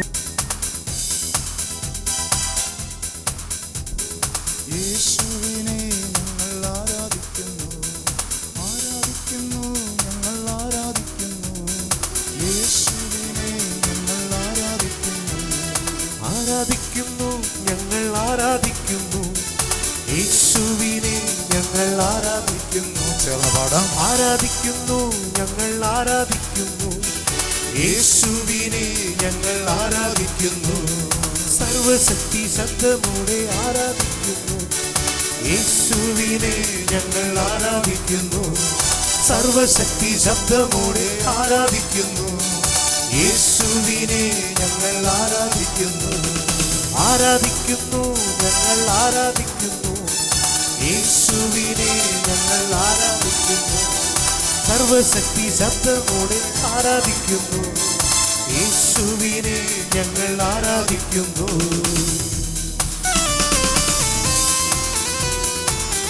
ഈശോയുടെ കരങ്ങളിൽ പൂർണ്ണമായും സമർപ്പിച്ച് ഈശോ നൽകുന്ന രക്ഷയും സൗഖ്യവും വിടുതലും ഈശോ നൽകുന്ന അനുഗ്രഹങ്ങളും സ്വീകരിച്ചുകൊണ്ട് നമുക്ക് അവിടുത്തെ ആരാധിച്ച് മഹത്വപ്പെടുത്താം.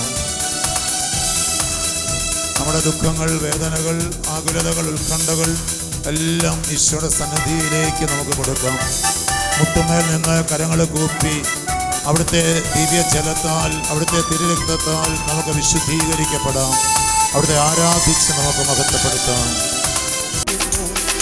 യേശുവിനെ ഞങ്ങൾ ആരാധിക്കുന്നു, സർവശക്തി ശബ്ദമോടെ ആരാധിക്കുന്നു യേശുവിനെ ഞങ്ങൾ ആരാധിക്കുന്നു. ഹല്ലേലൂയ, ഹല്ലേലൂയ, ഗീതപാടുക, ഹല്ലേലൂയ, ഗീതപാടി ആരാധിക്കുക.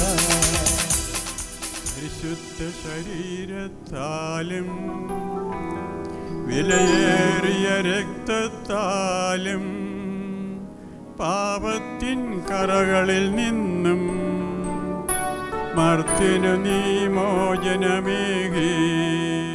സകലേശാ ദിവ്യ കടാക്ഷം തൂകണമേ വത്സലസുതരിൽ, നിർമ്മലരായി ജീവിച്ചിടുവാൻ ചിന്തണമേ ദിവ്യവരങ്ങൾ.